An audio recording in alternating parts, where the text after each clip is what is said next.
Hello dear students, नमस्कार। Welcome to संकल्प भारत। संकल्प भारत में आप सभी का बहुत बहुत स्वागत है। मैं बीएन राय संजीवनी में आपका स्वागत करता हूं with a very beautiful chapter circular motion. आज हम बात कर रहे हैं सर्कुलर मोशन के सेकंड लेक्चर के बारे में और आज की हमारी कहानी चलेगी डायनामिक्स ऑफ सर्कुलर मोशन के अराउंड। ठीक है, इसके पहले वाले लेक्चर में हमने काइनेमेटिक्स ऑफ सर्कुलर मोशन पढ़ा था, जिसमें हमने सर्कुलर मोशन से रिलेटेड जितने वेरिएबल्स थे, जैसे एंगुलर डिस्प्लेसमेंट क्या होता है, एंगुलर वेलोसिटी क्या होता है, एंगुलर एक्सेलरेशन क्या होता है और काइनेमेटिक्स की जो इक्वेशन होती है v equals to U plus AT, जो हम उधर काइनेमेटिक्स में पढ़ते हैं, वो इक्वेशन सर्कुलर मोशन में कैसे बदल जाती हैं और उन दोनों का कैसा इंटर रिलेशन है, इसके बारे में प्रीवियस लेक्चर में बहुत डिटेल में चर्चा करी थी।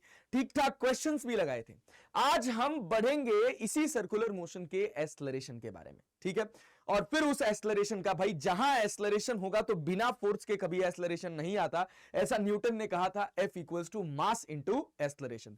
तो इसी फोर्स और इसी एक्सेलरेशन के साथ हम अपना लेक्चर स्टार्ट करेंगे कि सर्कुलर मोशन में दो तरह के एक्सेलरेशन होते हैं, एक टेंजेंशियल एक्सेलरेशन होता है और एक रेडियल एक्सेलरेशन होता है। दोनों एक्सेलरेशन कैसे काम करते हैं, इसकी प्रॉपर फील के साथ हम अपना लेक्चर शुरू करते हैं। तो देखिए भैया, क्या है कि अब जब कोई भी ऑब्जेक्ट सर्कुलर मोशन करता है तो उसमें दो तरह के एक्सेलरेशन रोल में हो रहे होते हैं।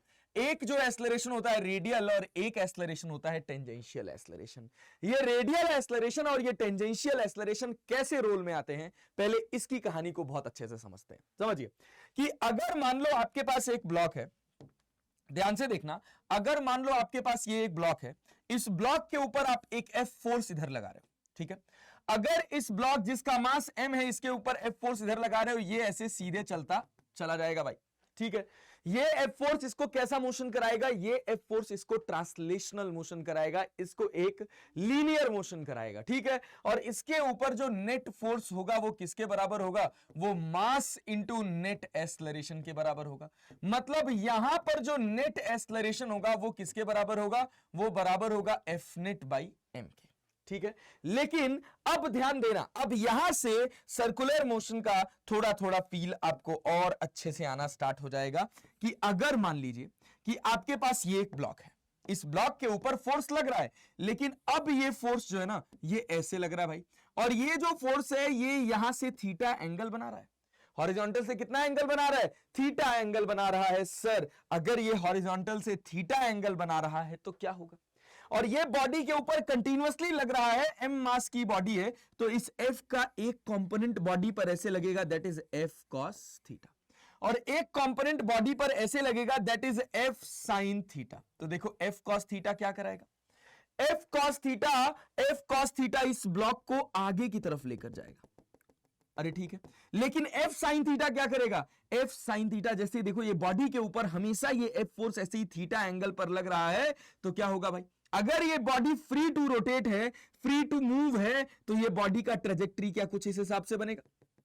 देखो भाई, F cos थीटा इसको आगे ले जाने के लिए रिस्पॉन्सिबल है और F sin थीटा जो इससे हमेशा 90 डिग्री पे लग रहा है। जब ये ब्लॉक आपका यहां पर कहीं होगा, ध्यान से देखना इसको, जब ये ब्लॉक आपका कहीं इधर होगा तो आपका F sin थीटा इसके ऊपर ऐसे लग रहा होगा। ठीक है, और इस जगह पर इसके ऊपर क्या लग रहा होगा, इस जगह इसके ऊपर लग रहा होगा F cos थीटा। तो F cos थीटा क्या कर रहा है, F cos थीटा इसको चलाने में मदद कर रहा है, मतलब इसको रफ्तार देने का काम कर रहा है। F cos थीटा क्या कर रहा है, F cos theta provides speed. ठीक है, कैसे ये स्पीड दे रहा है, it performs, F cos theta performs work. ठीक है, ये क्या कर रहा है, ये वर्क परफॉर्म कर रहा है, ये वर्क परफॉर्म कर रहा है, परफॉर्म वर्क जो किसमें कन्वर्ट हो रहा है, that converts into kinetic energy, converts into kinetic energy. ठीक है, चलो भाई, कन्वर्ट्स इनटू काइनेटिक एनर्जी। ठीक है, धीरे धीरे धीरे धीरे धीरे धीरे प्रोवाइड्स स्पीड, और ये स्पीड देखो समय के साथ क्या करेगी, ये स्पीड समय के साथ, ये फोर्स लग रहा है, F cos थीटा वाला जो हिस्सा है वो समय के साथ इसकी स्पीड को बढ़ाएगा। अच्छा, F sin थीटा जो है वो हमेशा बॉडी के ऊपर कैसे लग रहा है, 90 डिग्री पर। तो work done by this force, work done by किसका, F sin थीटा, ये कितना होगा, work done by F sin theta will be equal to 0। ओहो, work done by F sine theta equals to 0। क्यों? क्योंकि ये हमेशा डिस्प्लेसमेंट से कितना एंगल बना रहा है? ये हमेशा डिस्प्लेसमेंट से 90 डिग्री का एंगल बना रहा है। और अगर ये हमेशा डिस्प्लेसमेंट से 90 डिग्री का एंगल बना रहा है तो इसका वर्क क्या हो जाएगा? 0। मतलब ये वेलोसिटी चेंज में या स्पीड चेंज में कोई रोल प्ले नहीं कर रहा। ये कोई रोल प्ले नहीं कर रहा। लेकिन ये क्या कर रहा है? कोई रोल प्ले नहीं कर रहा है, लेकिन ये कुछ काम तो कर रहा होगा। अगर ये एफ साइन थीटा ना होता तो ये ब्लॉक जो है ये सीधा चला जाता। केवल एफ कॉस थीटा होता तो ये ब्लॉक सीधा चला जाता, लेकिन एफ साइन थीटा की वजह से इस ब्लॉक का मोशन बदल गया। ये ब्लॉक का मोशन ऐसे हो गया। इसको ग्रेविटी मत समझना, इसको ऐसे फ्लैट सरफेस समझना और उसके ऊपर ऐसे एफ फोर्स लग रहा है। ठीक है? अरे भाई बात समझ आ रही है? तो देखो क्या होगा, ये जो आपका एफ साइन थीटा जो जिससे कोई वर्क नहीं हो रहा है, ये स्पीड में कोई चेंज नहीं कर रहा है, कोई रोल प्ले नहीं कर रहा है। तो ये क्या रोल प्ले कर रहा है? सर ये रोल प्ले कर रहा है इसका डायरेक्शन चेंज करने का। क्या करने का भैया? डायरेक्शन चेंज करने का। देखो अगर ये एफ साइन थीटा ना होता तो ये सीधे जाता, लेकिन एफ साइन थीटा लग जाने की वजह से क्या ये घूमता हुआ जा रहा है भाई? क्या ये मुड़ता हुआ जा रहा है? मतलब एफ साइन थीटा जो है इसका ज्ञान देखो, एफ साइन थीटा जो है ये क्या कर रहा है? F sine theta is responsible for F sine theta is responsible for direction change.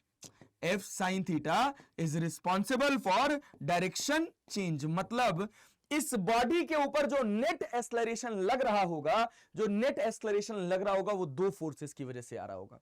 एक आ रहा होगा एफ कॉस थीटा की वजह से, बहुत प्यार से इसको फील करना, वो इधर लग रहा होगा टेंजेंशियल, दैट इज एटी। और एक एक्सेलरेशन आ रहा होगा एफ साइन थीटा की वजह से जो इसके परपेंडिकुलर लग रहा होगा, दैट इज ए एन। ठीक है? और इन दोनों का जो रिजल्टेंट होगा वो होगा आपका ए नेट। ठीक है? सेम इसी तरह सर्कुलर मोशन में होता है दो एक्सेलरेशन। एक एक्सेलरेशन रेडियल होता है, that is A N A R या सेंट्रीपिटल एक्सेलरेशन के नाम से जाना जाता है। और एक एक्सेलरेशन टेंजेंशियल होता है जो स्पीड बदलने के काम आता है। अभी आपको बहुत बढ़िया से, बहुत प्रॉपर तरीके से इसका फील आ जाएगा। ठीक है? चलो भाई, तो ये क्लियर हो गया कि इस फोर्स में ये जो एफ नेट फोर्स था, इस फोर्स के दो कंपोनेंट हैं, एक एफ कॉस थीटा है, एक एफ साइन थीटा है। एफ कॉस थीटा इसमें वर्क परफॉर्म कर रहा है, जिसका वर्क जो है वो काइनेटिक एनर्जी में कन्वर्ट हो रहा है और इसकी रफ्तार बढ़ती जा रही है। और एफ साइन थीटा हर इंस्टेंट पर 90 डिग्री के एंगल पर लग रहा है, और अगर ये 90 डिग्री के एंगल पर लग रहा है तो ये कोई वर्क परफॉर्म नहीं कर रहा है। और अगर ये कोई वर्क परफॉर्म नहीं कर रहा है बेटा, अगर ये कोई वर्क परफॉर्म नहीं कर रहा है तो ये क्या काम कर रहा है? सर अगर आप एफ साइन थीटा हटा देते तो ये ब्लॉक सीधा चला जाता, लेकिन एफ साइन थीटा के लग जाने की वजह से इस ब्लॉक ने अपना डायरेक्शन चेंज कर लिया। मतलब F sine theta is a force that is responsible for direction change and F cos theta is a force that is responsible for speed change. अरे ठीक है, F cos theta speed change के लिए responsible है और F sine theta direction change के लिए responsible है। तो एफ कॉस थीटा से जो एक्सेलरेशन आएगा उस एक्सेलरेशन को लिखा जाएगा भाई AT, that is equivalent to F cos theta divided by M. और एक एक्सेलरेशन आएगा एफ साइन थीटा की वजह से, that is A N, normal acceleration that is F sine theta divided by M. अच्छा, बहुत बढ़िया। तो जो नेट एक्सेलरेशन होगा वो कितना होगा? सर वो बराबर होगा अपना किसका?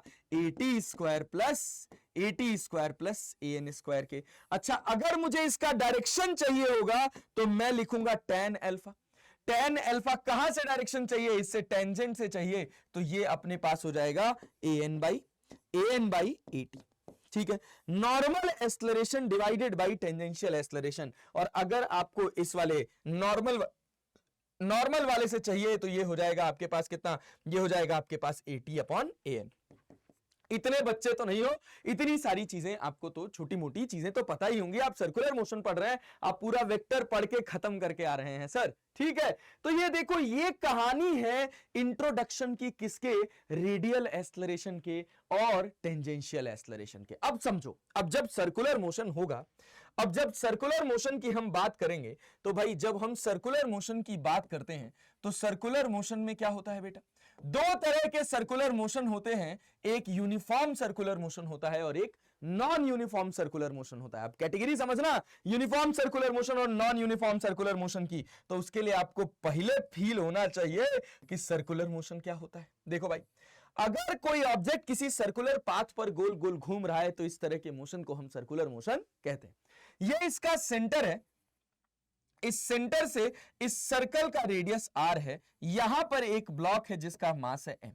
ठीक है भाई, अगर ये ब्लॉक का मास m है तो आप एक बात जानिए कि इसमें क्या पॉसिबिलिटी हो सकती है।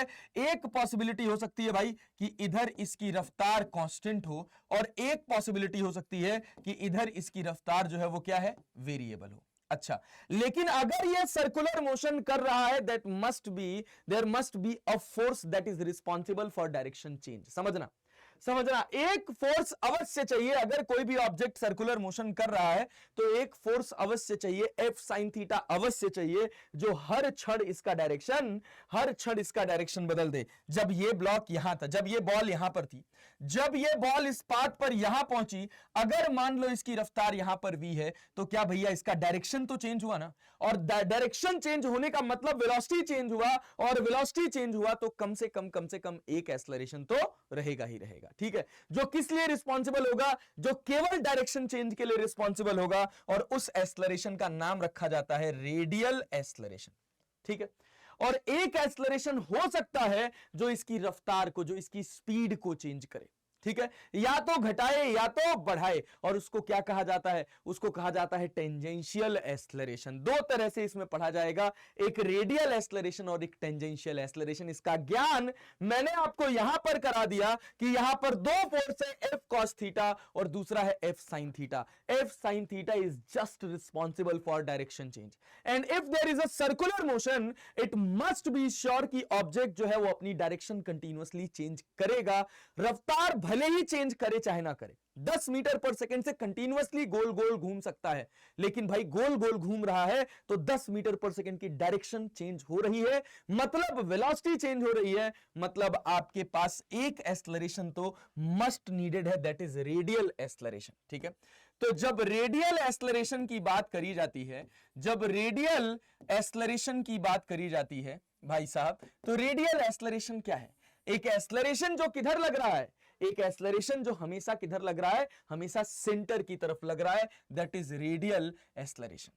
और ये जो रेडियल एक्सेलरेशन होता है, इसको आपको याद करना है, ये बराबर होता है किसके, आर ओमेगा स्क्वायर के। ठीक है, कहीं सर्कल का रेडियस स्मॉल आर लिखा होता है, तो भाई स्मॉल आर ओमेगा स्क्वायर हो जाएगा। और ये एक्सेलरेशन क्या काम परफॉर्म कर रहा है? सिंपल सी बात है सर, ये एक्सेलरेशन काम परफॉर्म कर रहा है किस लिए? डायरेक्शन चेंज करने के लिए। ठीक है, डायरेक्शन चेंज करने के लिए रिस्पॉन्सिबल है। ए r is responsible for direction change. ठीक है, डायरेक्शन चेंज करने के लिए। ठीक है, ये हमेशा लगेगा, अगर कोई भी ऑब्जेक्ट सर्कुलर मोशन कर रहा है तो ए आर हर सिचुएशन में ऑब्जेक्ट के ऊपर काम करेगा। ठीक है, चलो भाई बहुत बढ़िया। अब बात करते हैं टेंजेंशियल एक्सेलरेशन का। ये टेंजेंशियल एक्सेलरेशन क्या है? टेंजेंशियल एक्सेलरेशन, टेंजेंशियल एक्सेलरेशन की बात करी जाए बेटा, तो ये जो टेंजेंशियल एक्सेलरेशन है, it is responsible for speed change. It is responsible for speed change. और ये जो होता है, ये बराबर होता है किसके? ये बराबर होता है आर इंटू एल्फा के। मतलब अगर मेरा एंगुलर एक्सेलरेशन 0 होगा, अगर मेरा एंगुलर एक्सेलरेशन 0 होगा, मतलब मेरा ओमेगा कांस्टेंट होगा, और अगर मेरा ओमेगा कांस्टेंट होगा तो मेरा AT की वैल्यू कितनी होगी? मेरी AT की वैल्यू 0 होगी। और अगर मेरी AT की वैल्यू 0 होगी तो मेरा सर्कुलर मोशन कैसा होगा? तो सर मेरा सर्कुलर मोशन जो होगा, मेरा सर्कुलर मोशन जो होगा वो यूनिफॉर्म होगा, क्योंकि अगर AT 0 होगा, अगर इस डायरेक्शन में कोई एक्सेलरेशन नहीं लग रहा है, तो ये जो रफ्तार होगी ये कैसी होगी? अगर मेरा AT 0 होगा तो मेरी जो स्पीड होगी, ध्यान से देखना, ये स्पीड जो होगी ये कांस्टेंट होगी। अरे ठीक है, अगर ये स्पीड मेरी कांस्टेंट होगी तो मेरा सर्कुलर मोशन कैसा मोशन कहलाएगा? यूनिफॉर्म सर्कुलर मोशन कहलाएगा। अरे ठीक है, ये मेरा सर्कुलर मोशन हो जाएगा क्या? ये मेरा सर्कुलर मोशन हो जाएगा यूनिफॉर्म सर्कुलर मोशन। ठीक है, अच्छा sir non uniform circular motion क्या होगा? सर जब हम बात करेंगे नॉन यूनिफॉर्म सर्कुलर मोशन की, जब हम बात करेंगे किसकी? नॉन यूनिफॉर्म सर्कुलर मोशन की। यूसीएम का मतलब होता है यूनिफॉर्म सर्कुलर मोशन और एनयूसीएम का मतलब होता है non uniform circular motion. Non uniform circular motion का मतलब है कि अब आपकी रफ्तार जो है वो कांस्टेंट नहीं है। रफ्तार का मतलब स्पीड, समझना। अब आपकी स्पीड कांस्टेंट नहीं है, अब आपकी स्पीड बदल रही है। अरे भैया वेलोसिटी का डायरेक्शन तो बदलेगा ही बदलेगा अगर सर्कुलर मोशन हो रहा है। अगर वेलोसिटी का मैग्नीट्यूड भी चेंज हो रहा है तो भैया ये सर्कुलर मोशन क्या हो जाता है? ये नॉन यूनिफॉर्म सर्कुलर मोशन हो जाता है। और भैया अगर वेलोसिटी कांस्टेंट नहीं है मतलब मेरा एटी जो है वो जीरो नहीं है, मतलब मेरा एटी जो है वो किसके बराबर है? वो आर अल्फा के बराबर है। तो अब मेरा अल्फा जो है वो भी जीरो नहीं है। ये कांस्टेंट भी हो सकता है, ये वेरिएबल भी हो सकता है। बट जैसे आप पढ़ते थे काइनेमेटिक्स में कांस्टेंट एक्सेलरेशन, वैसे ही यहां पर भी आपको देखने को मिलेगा जब कभी भी टेंजेंशियल एक्सेलरेशन लग रहा होगा तो ये tangential acceleration most of the time आपको कांस्टेंट ही मिलेगा। ठीक है, अच्छा बहुत बढ़िया।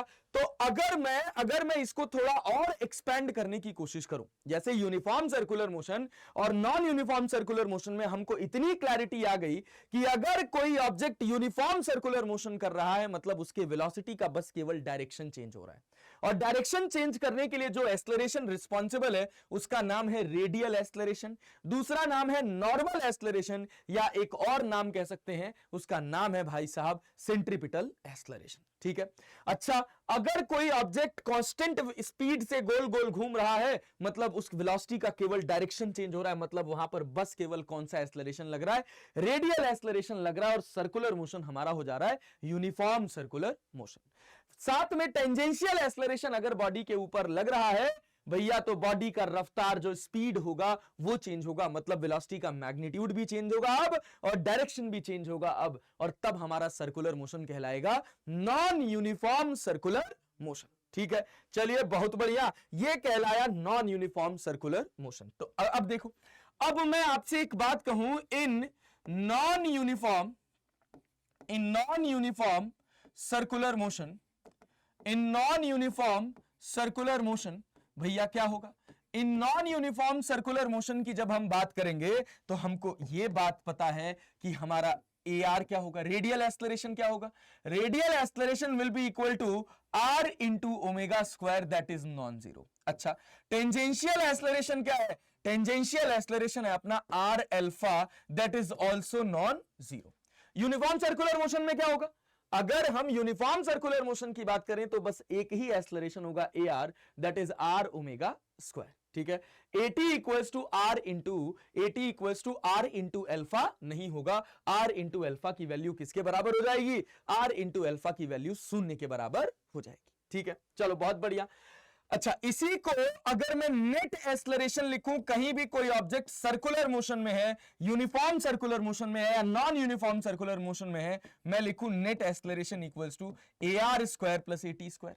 यूसीएम की जब हम बात करते हैं, यूनिफॉर्म सर्कुलर मोशन की बात करते हैं, तो हमारा AT जीरो हो जाता है और हमारा A नेट किसके बराबर हो जाता है? AR के बराबर हो जाता है, that is responsible for direction change only. ठीक है, चलिए भैया।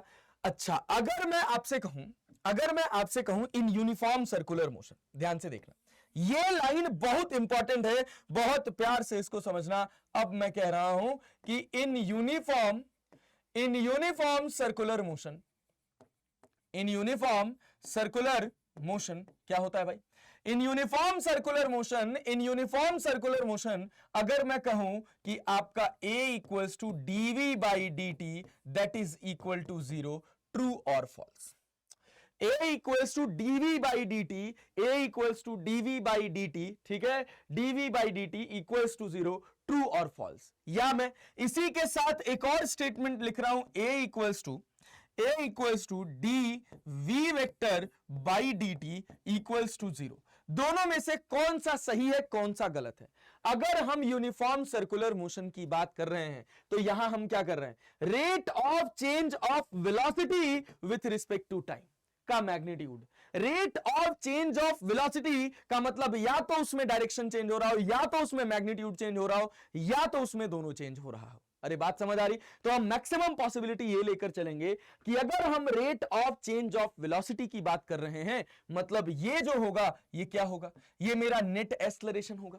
नेट एक्सेलरेशन अगर मेरा शून्य हो गया तो क्या मेरा सर्कुलर मोशन होगा? नहीं होगा। क्यों? क्योंकि अगर कोई ऑब्जेक्ट सर्कुलर मोशन कर रहा है भैया, यूनिफॉर्म सर्कुलर मोशन ही कर रहा है, तो एटलीस्ट उसमें a net equals to a r होना चाहिए, जो सर्कुलर मोशन में वेलोसिटी का डायरेक्शन चेंज के लिए रिस्पॉन्सिबल है। ठीक है, मतलब पहली वाली स्टेटमेंट जो है ये फॉल्स हो गई। अच्छा, दूसरी स्टेटमेंट क्या है? वी, वेलोसिटी के मैग्नीट्यूड को क्या बोलते हैं? वेलोसिटी के मैग्नीट्यूड को स्पीड बोलते हैं। और यहां इसका क्या मतलब है? इसका मतलब है rate of change of speed. Rate of change of speed ये किसके बराबर होगा? Rate of change of speed that is equivalent to 80 tangential acceleration. Speed बदलने के लिए, स्पीड मतलब मैग्नीट्यूड, वेलोसिटी का मैग्नीट्यूड बदलने के लिए जो एक्सेलरेशन रिस्पॉन्सिबल है वो टेंजेंशियल एक्सेलरेशन है। और अगर बेटा rate of change of speed that is equivalent to 80 it is equal to 0, मतलब स्पीड जो है वो बदल नहीं रही है। ठीक है, 80 मेरा 0 है, यहां ए आर शून्य नहीं है। तो भाई अगर यूनिफॉर्म सर्कुलर मोशन की बात करी जाए तो वहां पर ये स्टेटमेंट कैसा होगा? ये स्टेटमेंट ट्रू हो जाएगा। बहुत बार बच्चा कंफ्यूज हो जाता है और गड़बड़ कर देता है। तो यहां से क्या कंक्लूजन मिला कि अब भैया जो हमारा ए आर होगा वो बराबर होगा किसके? आर ओमेगा स्क्वायर के। अच्छा, एक और फॉर्मूला हम लोगों ने लास्ट वाली क्लास में पढ़ा था, वो क्या पढ़ा था? वो पढ़ा था ओमेगा इक्वल्स टू होता है वी बाई आर, या V equals to R omega. ये वाली डेरिवेशन हमने डिराइव करी थी। तो अगर वी के टर्म में मुझे लिखना है तो मैं इसको क्या लिख सकता हूं? V square by R. ठीक है, अच्छा अब 80 की बात कर ली जाए, टेंजेंशियल एक्सेलरेशन। तो टेंजेंशियल एक्सेलरेशन किसके बराबर है? सर टेंजेंशियल एक्सेलरेशन बराबर होता है आर इंटू एल्फा के। ठीक है, और इसको क्या लिखा जाता है? इसको लिखा जाता है DV vector by DV vector का मॉड डिवाइडेड बाई डीटी।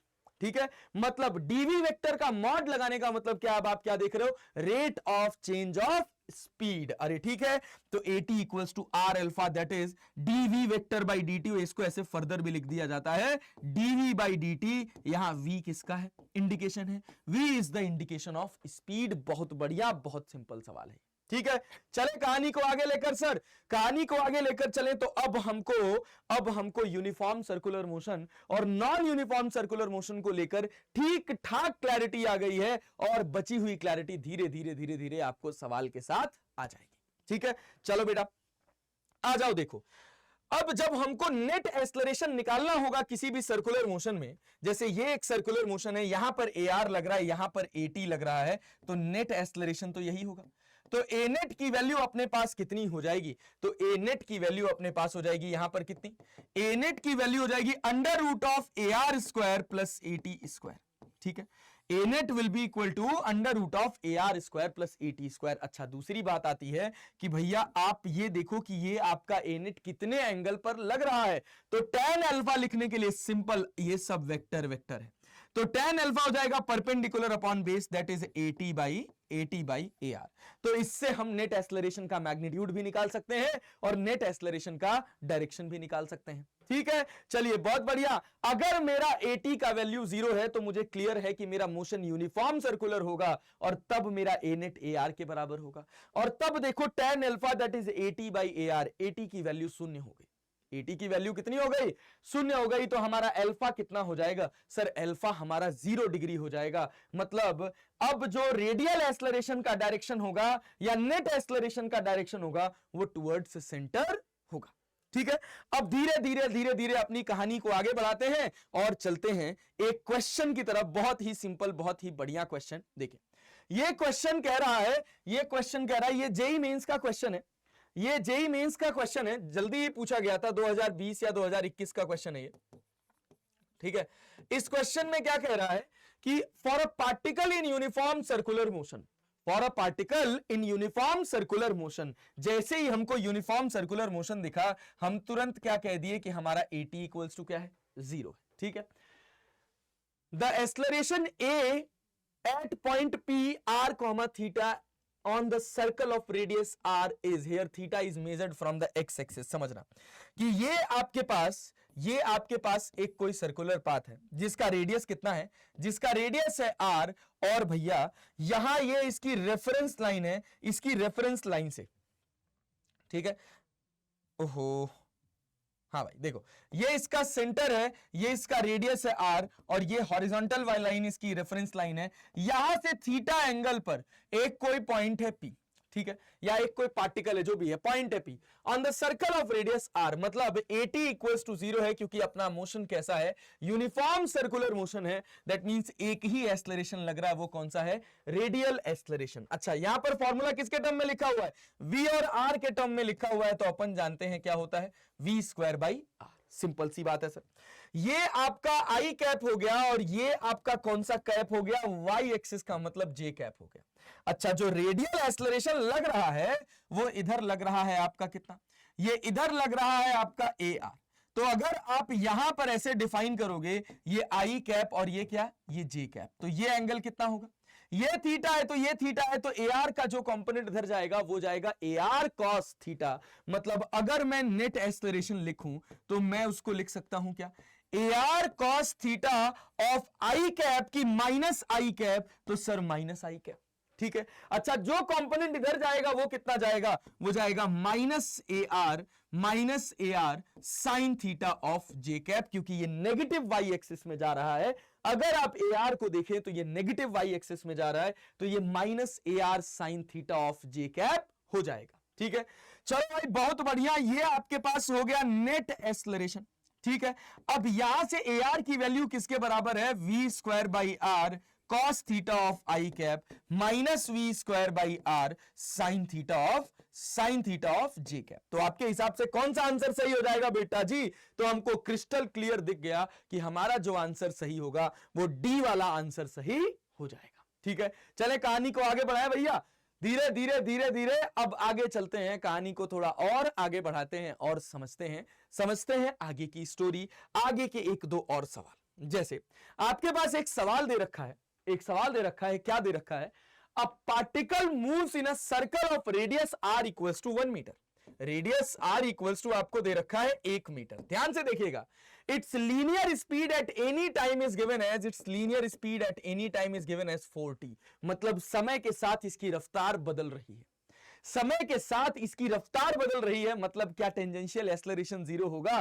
तो भैया इस लाइन से हमने एक्सेलरेशन का एक कंक्लूजन निकाला कि अब at यहां पर शून्य नहीं होगा। ठीक है, कह रहा find the radial and tangential acceleration at t equals to 3 second and hence calculate the total acceleration at this time. मतलब t इक्वल्स टू 3 सेकेंड पर आपको अल्टीमेटली नेट एक्सेलरेशन का मैग्नीट्यूड और डायरेक्शन दोनों कैलकुलेट करना है। चलो आ जाओ, देखो कि ये आपका कोई सर्कुलर मोशन है, इसका रेडियस है 1 मीटर। इस पर कोई ऑब्जेक्ट दौड़ रहा है v रफ्तार से, जो समय के साथ बदल रही है। कितना बदल रही है, v इक्वल्स टू 4t बदल रही है। रेडियस आपको दे रखा है 1 मीटर। ठीक है, तो at t equals to 3 second आपका उद्देश्य है कि आप नेट एक्सेलरेशन कैलकुलेट कर पाओ, और आप जानते हैं कि नेट एक्सेलरेशन का जो मैग्नीट्यूड होगा वो बराबर होगा ए R square plus A T square के। इसका क्या मतलब है, इसका बेसिक सा मतलब है कि आपको ए आर भी निकालना पड़ेगा, आपको ए टी भी निकालना पड़ेगा। तो ए आर तो भैया at t equals to 3 second अगर अपने को ए आर निकालना है तो ए आर कितना हो जाता है, ए आर तो सिंपल सी बात है भाई, वी स्क्वायर बाई आर हो जाता है। तो t इक्वल्स टू 3 सेकेंड रखेंगे तो ये 12 हो जाएगा भैया, 4 से 4 दूना 4 12 हो जाएगा। वी स्क्वायर बाई आर करेंगे तो ये 144 हो जाएगा, डिवाइडेड बाई आर की वैल्यू 1 है, तो आपके पास ए आर हो गया 144 मीटर पर सेकेंड स्क्वायर। ठीक है भाई, अच्छा at क्या होता है, सर at होता है dv by dt, rate of change of speed की अगर आप बात करेंगे, v आपको 4t पता है, तो at आपके पास आ जाएगा 4 मीटर पर सेकेंड स्क्वायर। अरे क्लियर है। तो नेट एक्सेलरेशन निकालना कोई कष्ट है क्या? ए नेट अगर आपको कैलकुलेट करना है, ए नेट अगर आपको कैलकुलेट करना है तो क्या हो जाएगा भाई? ये हो जाएगा 144 का स्क्वायर प्लस 144 का स्क्वायर प्लस 4 का स्क्वायर। ठीक है। अच्छा, डायरेक्शन अगर निकालनी है तो कहां से निकालना चाहते हो बेटा डायरेक्शन?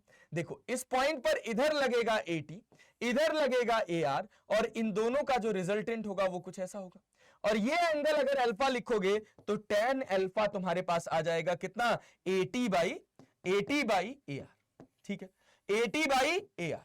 ठीक, क्लियर। AT भी तुमको पता है, AR भी तुमको पता है, बस कैलकुलेट करो और आंसर निकालो और खुशी खुशी घर जाओ। आसान सवाल, कोई खास बात नहीं। ठीक है, चलिए थोड़ा सा इसी के लेवल को और अच्छा करते हैं, AT और AR के कॉन्सेप्ट को थोड़ा और बड़ा करते हैं with the next and beautiful question. अब यहां पे क्या कह रहा है? यहां पर कह रहा है कि a particle moves in a circular path of radius r such that its speed varies with distance s as v equals to alpha under root s, where alpha is positive constant. कह रहा find the acceleration of the particle after traversing a distance s। s distance चलने के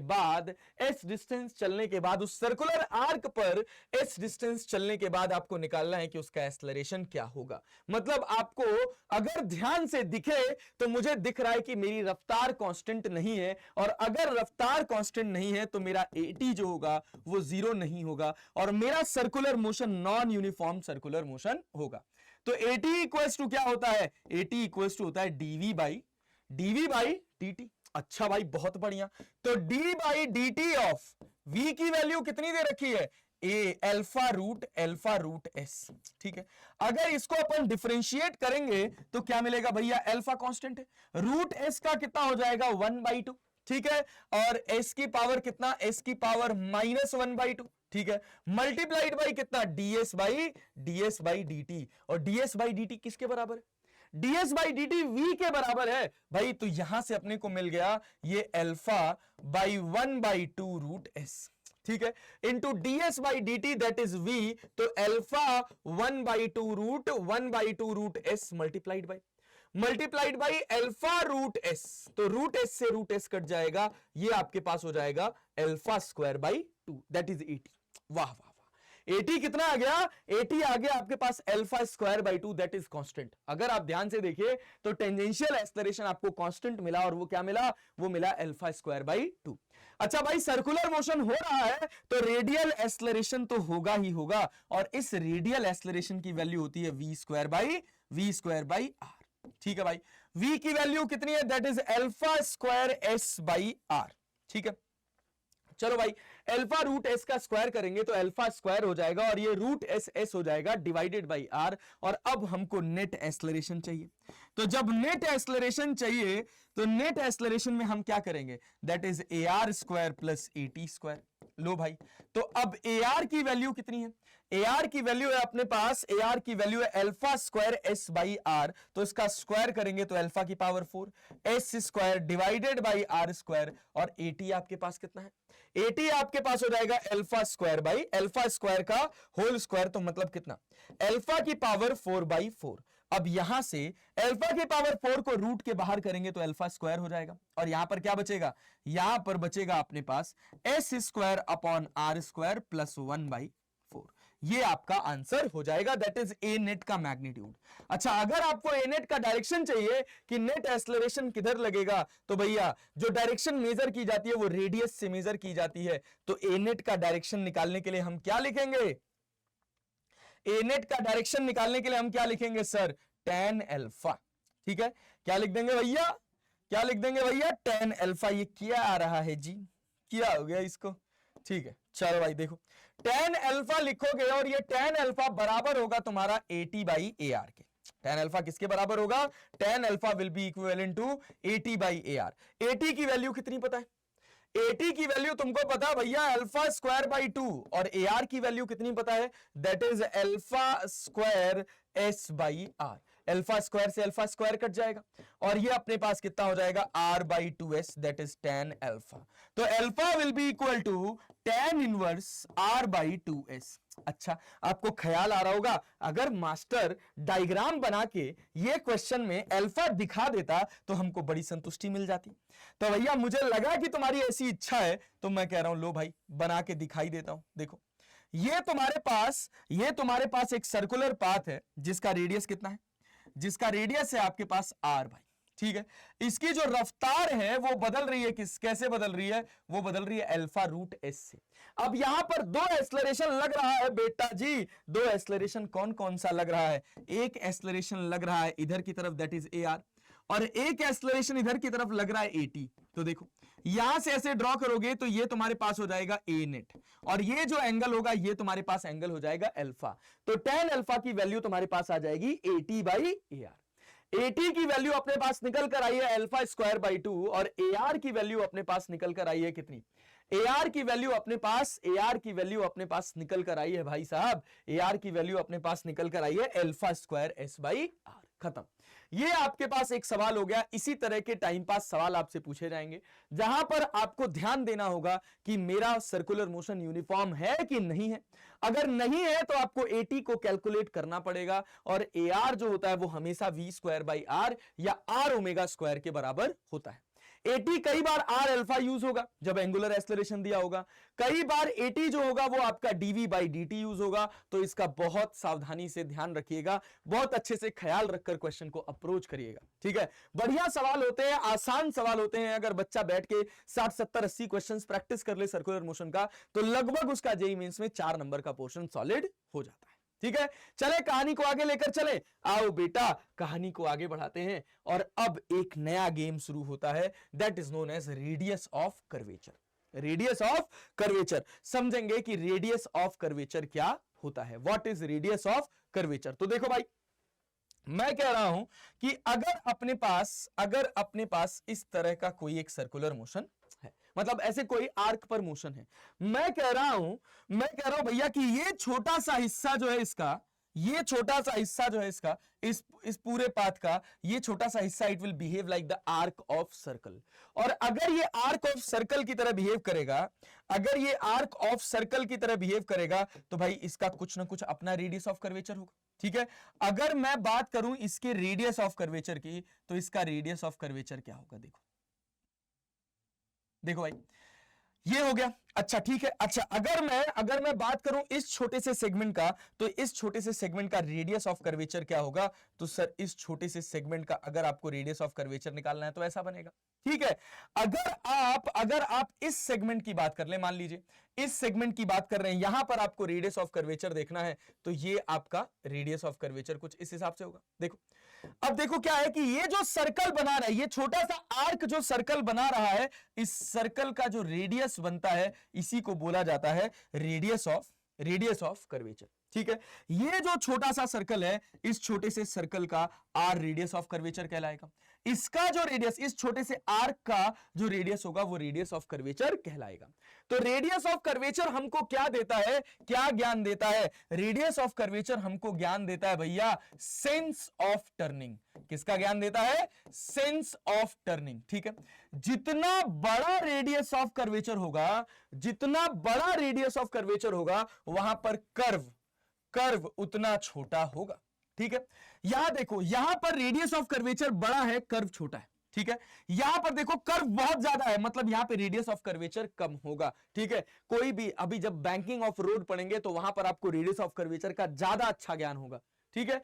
even अब ऐसे तो मान लो भारत में ऐसे सड़कें बना दी जाती हैं, बट आजकल तो बहुत स्टैंडर्डाइज सड़कें बन रही हैं, बहुत अच्छी कैलकुलेशन के साथ बन रही हैं, ठीक है। सड़कों पर ब्लाइंड स्पॉट कम होते हैं। पुराने जमाने में जब मैनुअल सड़कें बनती थी तो इतना कैलकुलेशन नहीं होता था, पता चला घुमाना है आधा किलोमीटर में, पैसा बचाने के लिए 300 मीटर में घुमा दिए, तो 300 मीटर में घुमा दिए, आगे ब्लाइंड स्पॉट है और फिर ऐसी जगहों पर एक्सीडेंट बहुत ज्यादा होते हैं, ठीक है। तो उन सब को अवॉइड करने के लिए, विजिबिलिटी को ध्यान में रखने के लिए, गाड़ियां पलटे ना उन सब को ध्यान में रखकर सड़क को डिजाइन किया जाता है। और उन सब में जो बहुत इंपॉर्टेंट फ्रेम होता है वो होता है radius of curvature. That is the practical use of calculation of radius of curvature. अच्छा सर, तो किसी भी सर्कुलर आर्क का अगर हमको रेडियस ऑफ कर्वेचर निकालना हो तो हम उसका रेडियस ऑफ कर्वेचर कैसे निकालते हैं? तो रेडियस ऑफ कर्वेचर निकालने का एक बहुत जनरल फॉर्मूला है। वो क्या है कि जैसे यहां पर एक अगर अपन स्लोप ड्रॉ करें और इस स्लोप को प्रेजेंट करें क्या, dy बाई dx से। इस स्लोप को किसे प्रेजेंट करें? dy बाई dx से। भौकाल मारने के लिए आपको एक फॉर्मूला बता रहा हूं मैं, 1 plus dy by dx, 1 plus dy by dx का whole square raise to the power 3/2 divided by d2y by dx2। ये मैं भौकाल मारने के लिए आपको बताया हूं कि मास्टर ने पढ़ा हुआ है, मास्टर को ये सारी चीजें आती हैं, ठीक है। अरे ठीक है, लेकिन तुमको इससे कुछ खास काम नहीं है, बट इससे भी सवाल निकल जाते हैं, आसानी से भी निकल जाते हैं, ठीक है। तुमको क्या याद रखना है? रेडियस ऑफ कर्वेचर का फॉर्मूला याद रखो भैया। रेडियल एक्सेलरेशन याद है कि नहीं याद है? अरे रेडियल एक्सेलरेशन याद है कि नहीं याद है? ये रेडियल एक्सेलरेशन क्या होता था? ये होता था v स्क्वायर बाई आर के। अच्छा, हमको ये बात पता है कि ये जो हमारा रेडियल एक्सेलरेशन होता है, it is perpendicular to AR is perpendicular to V, ठीक है। तो भैया इसी में ये जो R है ये सर्कल का रेडियस हुआ करता था, और अगर मैं छोटे से आर्क की बात करूं तो ये रेडियस ऑफ कर्वेचर कहलाता है, और ये R जो होता है ये बराबर हो जाता है किसके? V स्क्वायर बाई AR के, जिसको यहां पढ़ा जाएगा किससे? नॉर्मल एक्सेलरेशन से। मतलब the component of acceleration that is perpendicular to V, ठीक है। an क्या है? an क्या है सर? an क्या है? an is a type of radial acceleration. मतलब component of acceleration perpendicular to v, ठीक है। Component of acceleration perpendicular to v is known as an, ठीक है। तो अब हम देखते हैं हमको रेडियस ऑफ कर्वेचर कैलकुलेट करना आता है कि नहीं आता है, ठीक। चलो भाई, सिंपल एक क्वेश्चन के साथ शुरू करते हैं। बहुत ज्यादा टाइम पास नहीं करेंगे इसमें, बहुत आसान कंटेंट है इसका। देखो, जैसे एक सवाल कहा गया कि एक पार्टिकल है, a particle is projected with a velocity of 20 metre पर second at an angle of 60 degree from the horizontal. सवाल कहा गया find the radius of curvature at maximum height. Find the radius of curvature at maximum height. ध्यान से देखो कि एक अपने पास प्रोजेक्टाइल है, इसको ग्राउंड से फायर किया गया at an angle of 60 degree with the velocity of 20 metre पर सेकेंड, ठीक है भाई। तो जब इसकी ट्रेजेक्ट्री की एनालिसिस करेंगे तो इसकी ट्रेजेक्ट्री कुछ इस हिसाब से निकल कर आएगी, और जब ये अपनी मैक्सिमम हाइट पर होगा तो ध्यान से देखो इसकी मैक्सिमम हाइट कहीं यहां होगी, और इस मैक्सिमम हाइट पर इसकी रफ्तार क्या होगी? इस मैक्सिमम हाइट पर इसकी रफ्तार होगी बेटा जी, इसकी रफ्तार होगी v, ठीक है। इस मैक्सिमम हाइट पर इसकी रफ्तार होगी v, और एक्सेलरेशन इसके ऊपर कैसे लग रहा होगा? एक एक्सेलरेशन लग रहा होगा g, ये एंगल कितना होगा? 90 डिग्री। और अगर मुझे इसका रेडियस ऑफ कर्वेचर चाहिए होगा, ध्यान से देखो, अगर मुझे इस पॉइंट का रेडियस ऑफ कर्वेचर चाहिए होगा, मतलब ये जो पॉइंट है, ये जो रेडियस बनाएगा, इस रेडियस का सेंटर, मतलब ये जो पॉइंट है, ये जो सर्कल बनाएगा, इस सर्कल का जो सेंटर होगा और इस आर्क का ये जो पॉइंट होगा, इनके बीच के गैप को ही क्या कहा जाएगा? Radius of curvature. तो रेडियस ऑफ कर्वेचर क्या होता है सर? रेडियस ऑफ कर्वेचर होता है r equals to v square by an, ठीक है। तो v की वैल्यू कितनी है सर? यहां पर v की वैल्यू आपको निकालनी पड़ेगी, तो 20 का दो कंपोनेंट होगा, एक इधर आएगा 20 cos 60 डिग्री, एक इधर जाएगा, वो क्या होगा? वो होगा 20 sin 60 डिग्री। ध्यान दीजिएगा, कितना होगा? 20 sin 60 डिग्री। इसकी वैल्यू आपके पास हो जाएगी 10√3, और इसकी वैल्यू आपके पास हो जाएगी 10। तो मैं इसको भी लिख दूंगा 10 मीटर पर सेकेंड, क्योंकि मैं जानता हूं कि ग्राउंड टू ग्राउंड प्रोजेक्टाइल में जो एक्सेलरेशन लग रहा है वो बस डाउनवर्ड लग रहा है, हॉरिजॉन्टल डायरेक्शन में कोई एक्सेलरेशन नहीं है, मतलब हॉरिजॉन्टल डायरेक्शन में इसकी कोई भी रफ्तार नहीं होगी। तो वेलोसिटी कितनी होगी सर? वेलोसिटी होगी 10 मीटर पर सेकेंड। चलो भाई, बहुत अच्छा। तो r इक्वल्स टू आपके पास हो गया v स्क्वायर बाई an। क्या हो गया? v square by an। v की वैल्यू कितनी है? v की वैल्यू है 10, तो 10 का स्क्वायर हो जाएगा आपके पास 100, और an दैट इज g, और g की वैल्यू आपके पास हो जाएगी 10 मीटर पर सेकेंड स्क्वायर। तो आपको रेडियस ऑफ कर्वेचर कितना मिल जाएगा? इससे ये कट जाएगा, that will be equivalent to 10 metre. ये हो गया आपके पास पार्ट ए। अच्छा, पार्ट बी कह रहा है कि at the angle of 30 degree with the horizontal during ascent. आपको निकालना है कि जब ये एसेंड कर रहा था, जब ये ऊपर की तरफ जा रहा था, तो जिस जगह पर ये एंगल 30 डिग्री बना रहा है उस जगह पर रेडियस ऑफ कर्वेचर क्या होगा। आओ देख लेते हैं, जरा देख लेते हैं भाई, पूरे डायग्राम को रीड्रॉ करेंगे, बहुत प्यार से कॉन्सेप्ट को समझेंगे, क्योंकि कॉन्सेप्ट अगर समझ आया सर तभी तो मजा आएगा, तभी तो पढ़ने और पढ़ाने का मजा है, वरना तो जीवन में भैया रट्टा तो मार के जेईई मेंस एडवांस तो नहीं निकलने वाला है। ठीक है, कॉन्सेप्ट सीखना है बच्चा। चलो देखो, ये तुम्हारे पास हो गया, ये तुम्हारे पास हो गया एक्स एक्सिस। ठीक है, ठीक है भाई, ये अपने पास हो गई एक्स एक्सिस, और इधर अपने पास हो गई एक, इधर अपने पास हो गई एक वाई एक्सिस। ठीक भाई, चलो देखो, ये अपने पास हो गई वाई एक्सिस। इसमें किसी ऑब्जेक्ट को मैं कह रहा हूं कितने एंगल, कितनी वेलोसिटी से फेंक रहा हूं, 20 मीटर पर सेकंड से at an angle of 60 degree. अब जब मैं 20 मीटर पर सेकंड से 60 डिग्री के एंगल पर फेंक रहा हूं तो इसकी ट्रेजेक्टरी कुछ ऐसी बन रही है। अरे भैया ट्रेजेक्टरी कुछ ऐसी बन रही है, यहां पर इसका मैक्सिमम हाइट है, तो भैया मैक्सिमम हाइट पे एंगल 0 हो गया। एसेंड करते समय ये कोई जगह होगी, ये कोई जगह होगी जहां पर एंगल जो होगा, वेलोसिटी का जो एंगल होगा वो हॉरिजॉन्टल से 30 डिग्री पर होगा। तो देखो भाई, ये अगर मैं ध्यान से देखूं तो ये रफ्तार हो गई v, और यहां पर ये एसेंड करते समय इसको क्या हो गया, ये अपने आप ही हैंग हो गया। ओहो, ऐसा नहीं होना चाहिए था। चलो भैया स्विच कर लेते हैं, देख लेते हैं वापस आ जाएगा क्या। यस, पीसी पर गए, ओहो वापस आ गए, क्या बात है, क्या बात है, आ जाओ। चलो भाई देखो, ये तुम्हारे पास v है, ये तुम्हारे पास एंगल 30 डिग्री है सर, और यहां पर ग्रेविटी इधर नीचे लग रही है g। क्या ये ग्रेविटी वेलोसिटी से 90 डिग्री का एंगल बना रही है? क्या इस स्पीड से 90 डिग्री का एंगल बना रही है? नहीं सर, तो आपको इसका वो कंपोनेंट निकालना पड़ेगा जो v से 90 डिग्री पर होगा, क्योंकि हम जानते हैं, हम क्या जानते हैं बेटा, हम जानते हैं कि जो हमारा रेडियस ऑफ कर्वेचर होता है वो किसके बराबर होता है, वो बराबर होता है v square by a n के। ए एन क्या है? The acceleration that is perpendicular, the acceleration that is perpendicular to the velocity at a point, जिस पॉइंट पे आपको रेडियस ऑफ कर्वेचर चाहिए। ठीक है, चलो इसको थोड़ा फील करते हैं कि इसका रेडियस ऑफ कर्वेचर अगर बनेगा तो कैसा बनेगा। इस जगह पर जो रेडियस ऑफ कर्वेचर बन के निकलेगा वो कुछ इस हिसाब से बन के निकलेगा। इसका भाई, इसका जो सेंटर से और इस पॉइंट का डिस्टेंस होगा वही रेडियस ऑफ कर्वेचर कहलाएगा। तो भाई क्या करना है आपको, क्या करना है? अब कुछ खास नहीं करना है सर, अब आपको बस इस एक्सेलरेशन का, इस g का एक वैल्यू चाहिए। किसके अलोंग, किसके अलोंग, किसके अलोंग? इस कर्व के, ये जो सर्कल बना है इसके रेडियस के अलोंग।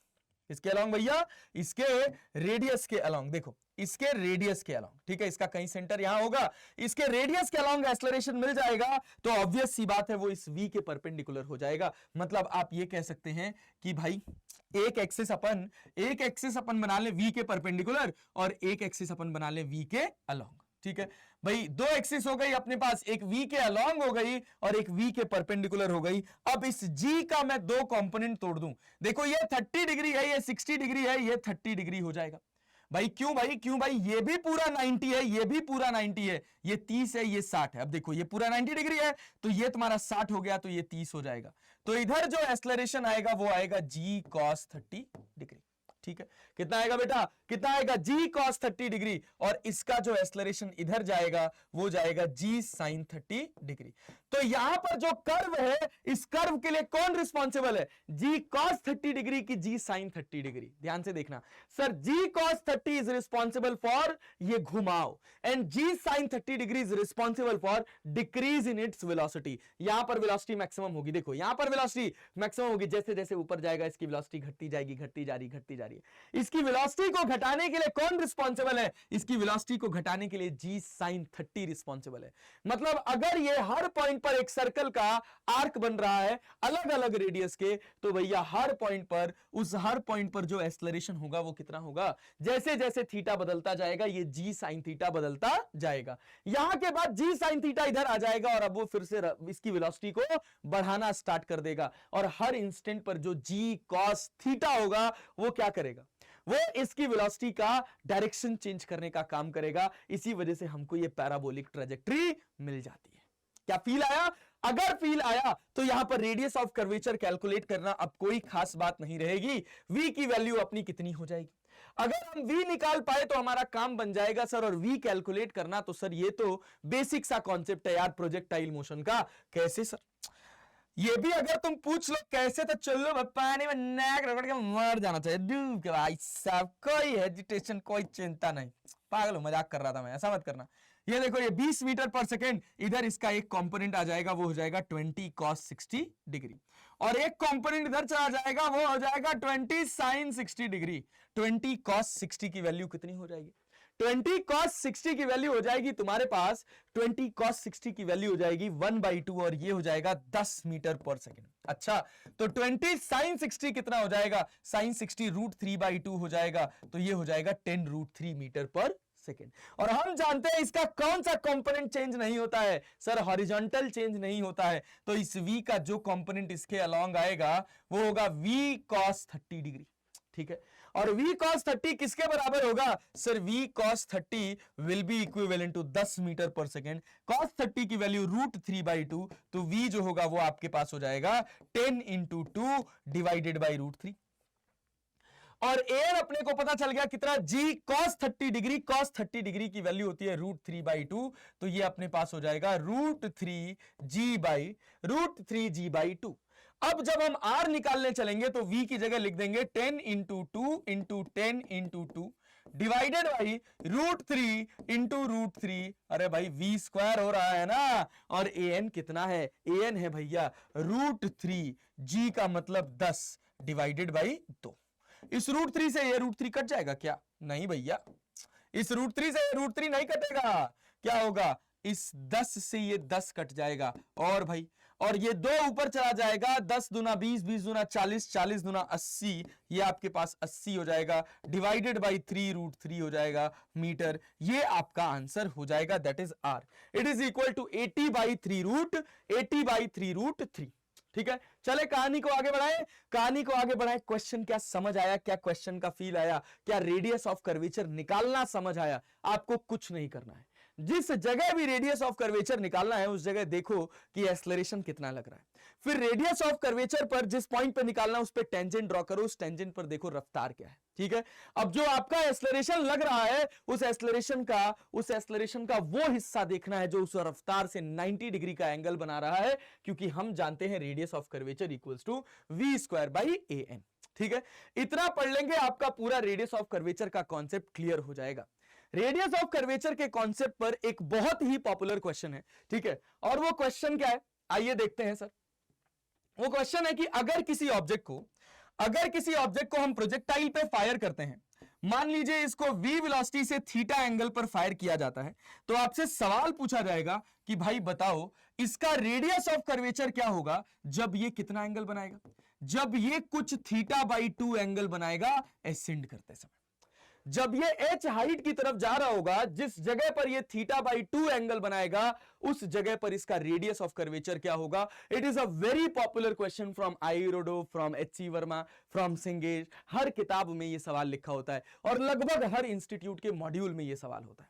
तो देखिए, एक तो मैंने आपको तरीका बताया कि आपको करना क्या है, इस पर एक छोटा सा आर्क कंसीडर करना है। ठीक है, चलिए भाई बहुत बढ़िया। ये छोटा सा आर्क पे अगर आप सर्कल ड्रॉ करोगे तो आपको कुछ इस हिसाब का सर्कल मिलेगा। ध्यान से देखना, इस आर्क पर अगर आप सर्कल ड्रॉ करोगे तो कुछ इस तरह का सर्कल आपको देखने को मिलेगा। इस सर्कल का रेडियस निकालना है तो सबसे पहले आपको यहां पर ये रफ्तार निकालनी पड़ेगी, और इस रफ्तार के भाई इस रफ्तार यहां पर देखोगे ये रफ्तार पता चल जाएगा। इस जगह पर ये एक्सेलरेशन लग रहा है g, तो आपको करना क्या होगा?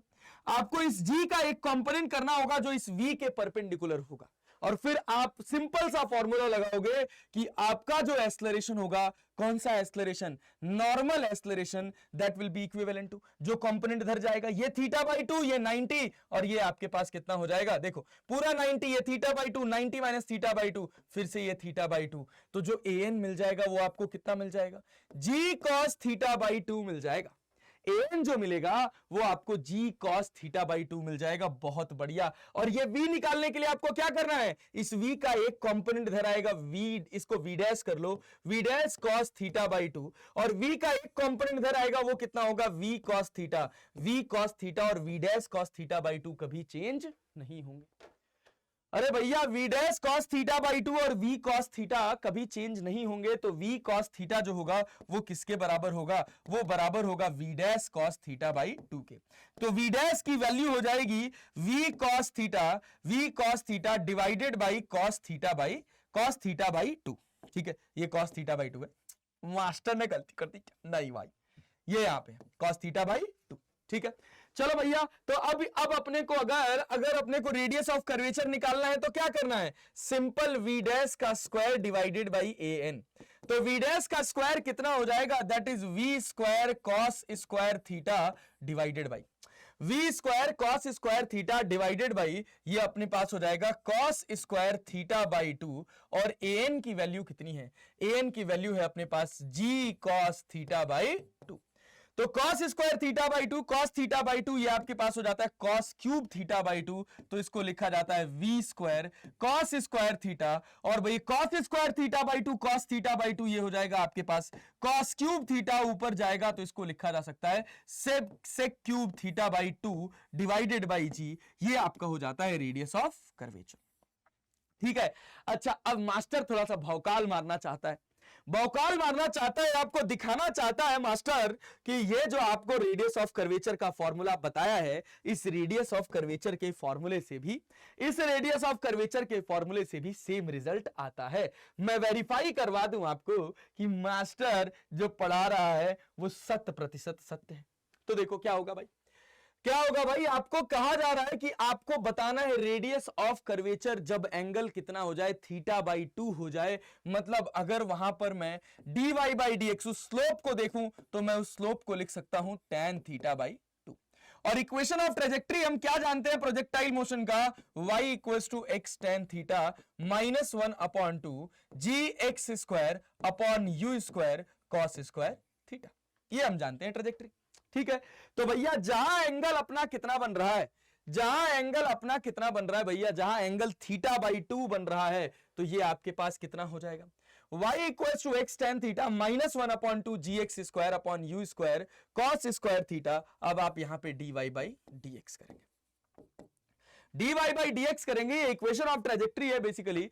तो भाई इस जगह पर इक्वेशन ऑफ ट्रेजेक्ट्री कितनी हो जाएगी, चलो भाई अब जब हम इसको डिफरेंशिएट कर देंगे, कितने एंगल पर फेंके थे हम लोग, थीटा एंगल पर, तो y equals to x tan theta minus 1 upon 2 g x square upon u square cos square theta, ये अपना कांस्टेंट है। ये मत समझ लेना कि साला निकालना तो थीटा बाई 2 पे था तो यहां थीटा बाई 2 क्यों नहीं रखा, अरे ये tan थीटा, ये थीटा इज द एंगल जहां से पार्टिकल को प्रोजेक्ट किया जा रहा है। याद रखना x and y are the point at theta by 2 angle horizontal से जो बन रहा है उसका रिलेशन है ये। तो जब dy बाई dx करेंगे तो x का डिफरेंशिएशन 1 हो जाएगा, ये tan थीटा हो जाएगा, ये माइनस 1 अपॉन 2 g और x की जगह हो जाएगा 2x, और तो सब u square cos square theta constant है।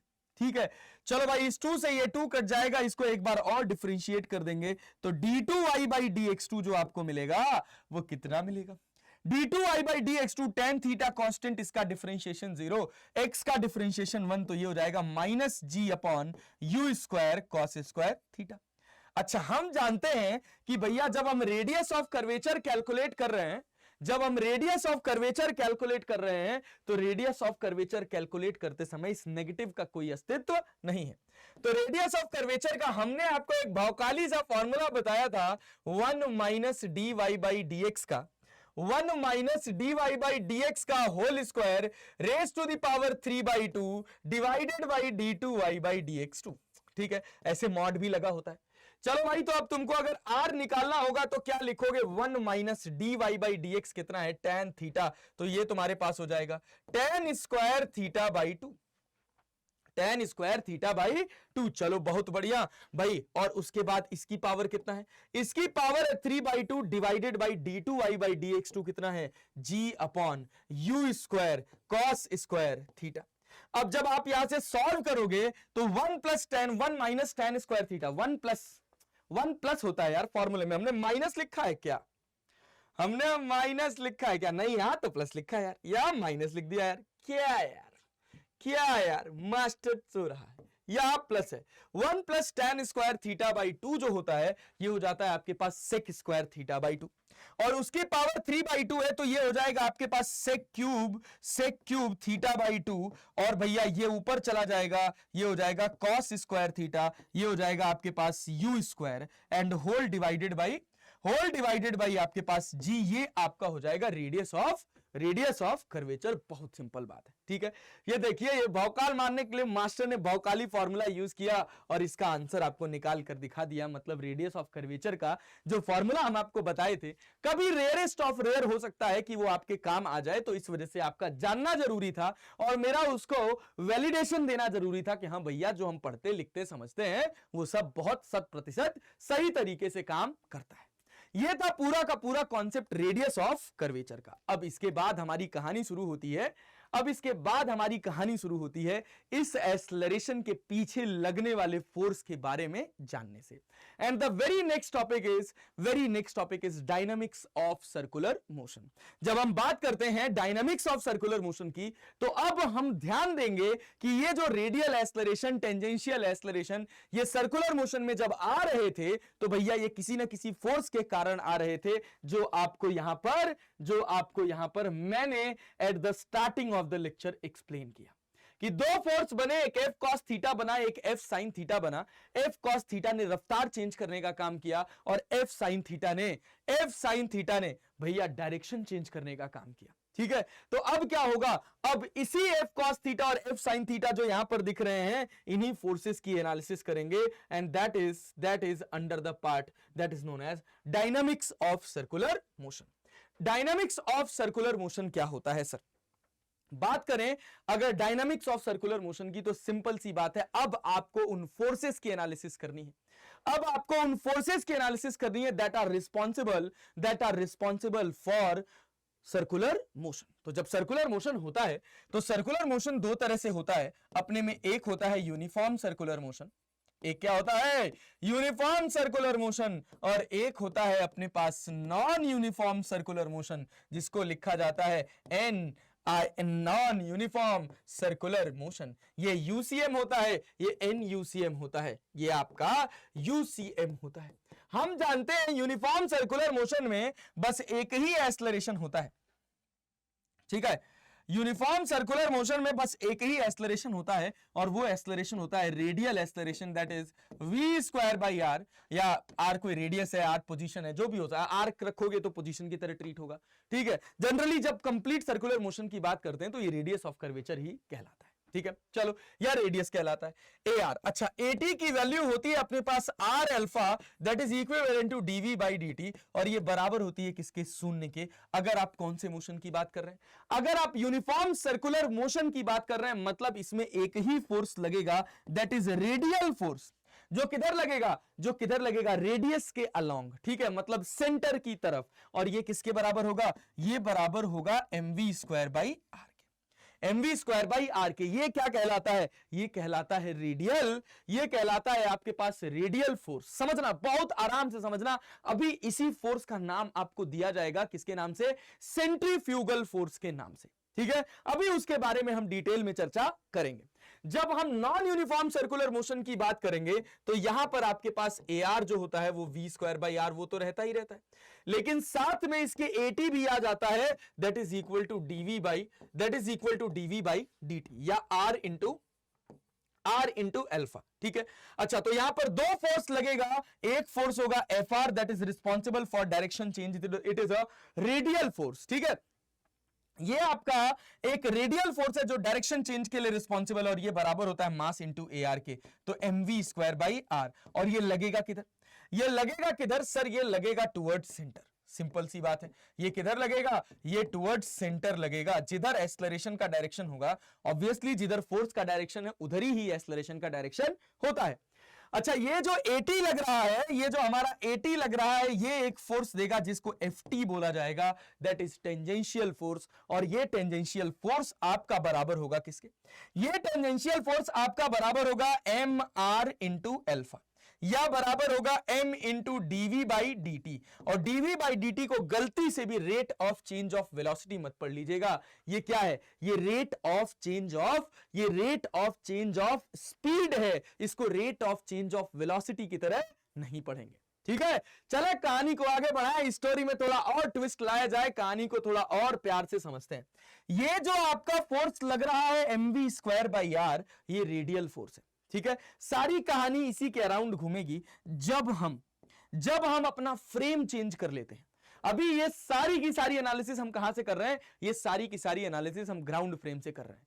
बट कई बार क्वेश्चन को आसानी से सॉल्व करने के लिए हमको फ्रेम को चेंज करना पड़ता है, हमको नॉन इनर्शियल फ्रेम में जाना पड़ता है, तब हमको एक सूडो फोर्स एक्सपीरियंस होता है। ठीक है, अच्छा, जो सूडो फोर्स एक्सपीरियंस होगा वो भाई उसकी डायरेक्शन के बिहाफ पर इसकी एक अलग कैटेगरी होती है, जिसको जाना जाता है सेंट्रीफ्यूगल फोर्स के नाम से। ठीक है, चलो देखो समझते हैं क्या। अगर मान लो कि आपके पास एक बॉक्स है, ठीक है, आपके पास एक बॉक्स है, वो बॉक्स आपका कुछ इस हिसाब से, ठीक है, ये आपका एक बॉक्स है सर। ठीक है, ध्यान देना। हाँ तो भैया ये आपका एक बॉक्स है। क्या यार, ये बकवास चीज है यार, दिस इज बकवास, टोटली बकवास। ठीक है, ये देखो, ये आपका एक बॉक्स है ऐसे। ठीक है, इस बॉक्स से एक रस्सी बंधी है, और ये बॉक्स ना इस पॉइंट के अबाउट ओमेगा से गोल गोल घूम रहा है, इसका मास m है। ठीक है, अगर ये रस्सी बंधी है तो क्या होगा भाई, अगर ये कांस्टेंट ओमेगा से घूम रहा है, मतलब इसकी जो रफ्तार होगी v, वो किसके बराबर होगी, ये रेडियस r के बराबर है, ये इसका लेंथ r है, तो ये v जो होगा वो r ओमेगा के बराबर होगा। और ये मेरा जो v है, ये क्या होगा, ये मेरा v कांस्टेंट होगा। अगर ये मेरा v कांस्टेंट होगा तो ऑब्वियस सी बात है कि जो मेरा टेंजेंशियल एक्सेलरेशन होगा वो 0 होगा। लेकिन इसकी डायरेक्शन कंटीन्यूअसली चेंज हो रही है, मैग्नीट्यूड तो कांस्टेंट है, दैट इज आर ओमेगा, लेकिन इसकी डायरेक्शन कंटीन्यूअसली चेंज हो रही है, मतलब there must be an acceleration. तो अगर आप यहां से ग्राउंड से देखोगे तो भाई इसमें क्या होगा, जब ये गोल गोल घूम रहा होगा तो इस रस्सी में खिंचाव होगा, मतलब इधर टेंशन T लग रहा होगा। ठीक है, अगर इधर टेंशन T लग रहा होगा भाई, तो ये टेंशन एक एक्सेलरेशन प्रोड्यूस करेगा, जो क्या होगा, AR के बराबर होगा। तो भाई इसके ऊपर एक ही फोर्स लग रहा है, वो रेडियल डायरेक्शन में लग रहा है। ध्यान से देखो, इसका ऐसे सर्कुलर पाथ होगा, रेडियल डायरेक्शन में लग रहा है, तो हम जानते हैं कि जो नेट फोर्स होता है वो मास इंटू एक्सेलरेशन के बराबर होता है। ठीक है, अभी हम बात कर रहे हैं ऑब्जर्वर 1 के रिस्पेक्ट में। तो भैया नेट फोर्स अपने पास टेंशन लग रहा है, और ये किसके बराबर होगा, मास इंटू AR। रफ्तार है v, तो AR अपने पास कितना हो जाएगा सर, ये हो जाएगा v स्क्वायर बाई आर, या AR will be equal to r into भैया r इंटू AR की वैल्यू और क्या हो जाती है, AR की वैल्यू क्या हो जाती है, R ओमेगा स्क्वायर। तो यही जो फॉर्मूला होता है वो आपके पास हो जाता है mr ओमेगा स्क्वायर। ये दो फॉर्मूले बनते हैं टेंशन के। अगर आपको ओमेगा दिया हुआ है तो mr ओमेगा स्क्वायर लिख लीजिए, या अगर आपको रफ्तार दे रखी है तो mv स्क्वायर बाई r लिख लीजिए, अपनी कन्वीनियंस के हिसाब से। ये हो गया आपके पास टेंशन इन द स्ट्रिंग। लेकिन अब इसी को थोड़ा और आसानी से समझने के लिए हमने कहा कि एक काम करो, अब एक नया ऑब्जर्वर बनाओ और इस ऑब्जर्वर को इसके ऊपर बिठा दो, इस बॉक्स के ऊपर बिठा दो। अगर ये बॉक्स के ऊपर बैठ गया, अगर ये बॉक्स के ऊपर बैठा है भाई, तो ये कौन से फ्रेम में आ जाएगा, इनर्शियल की नॉन इनर्शियल। अगर ये इस बॉक्स पर बैठ गया तो ये इनर्शियल फ्रेम में होगा कि नॉन इनर्शियल फ्रेम में, भाई साहब ये होगा नॉन इनर्शियल फ्रेम में। क्यों, क्योंकि अब इस बॉक्स का एक्सेलरेशन है AR। ठीक है, अगर ये नॉन इनर्शियल फ्रेम में बैठा है, अब भैया जो ऑब्जेक्ट चल रहा था मैं उसी के ऊपर बैठ गया, तो मैं कौन सी स्टेट में आ गया, मैं तो रेस्ट में आ गया ना। और अगर मैं रेस्ट में आ गया तो मेरे ऊपर नेट फोर्स कितना हो गया, 0 हो गया। तो इस टी को बैलेंस करने के लिए इधर की तरफ एक सूडो लग जाता है, और सूडो क्या होता है, mass of the object multiplied by acceleration of frame. इस फ्रेम का एक्सेलरेशन इधर की तरफ है, तो MAR इधर लग जाएगा। ठीक है, opposite to the direction of acceleration of frame. तो इसी को लिख लिया जाता है mv स्क्वायर बाई r, या लिख लिया जाता है भैया mr omega square. Small r माना है तो सब स्मॉल r लिखे, mv स्क्वायर बाई r या mr ओमेगा स्क्वायर। तो ये कहलाने लग जाता है सूडो ऑफ सेंट्रीपिटल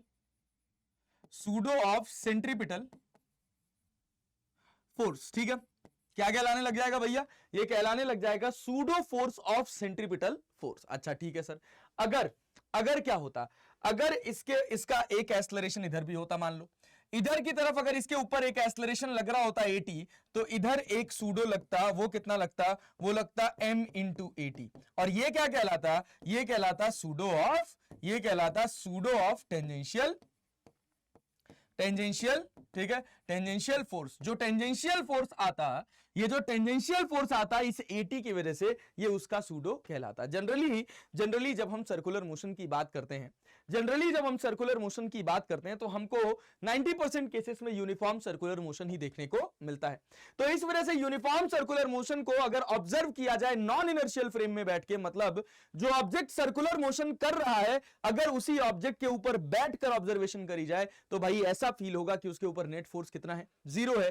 तो उस नेट फोर्स को जीरो करने का काम कौन कर रहा है? वो सूडो फोर्स कर रहा है, ठीक है। तो टेंशन जो होता है वो किसके बराबर हो जाता है? m इंटू ए आर के बराबर हो जाता है, और m into a r is known as the pseudo of this centripetal force. और इसी का नाम रखा जाता है, सूडो ऑफ सेंट्रीपिटल फोर्स का नाम है भैया, सूडो ऑफ सेंट्रीपिटल फोर्स का नाम है सेंट्रीफ्यूगल फोर्स।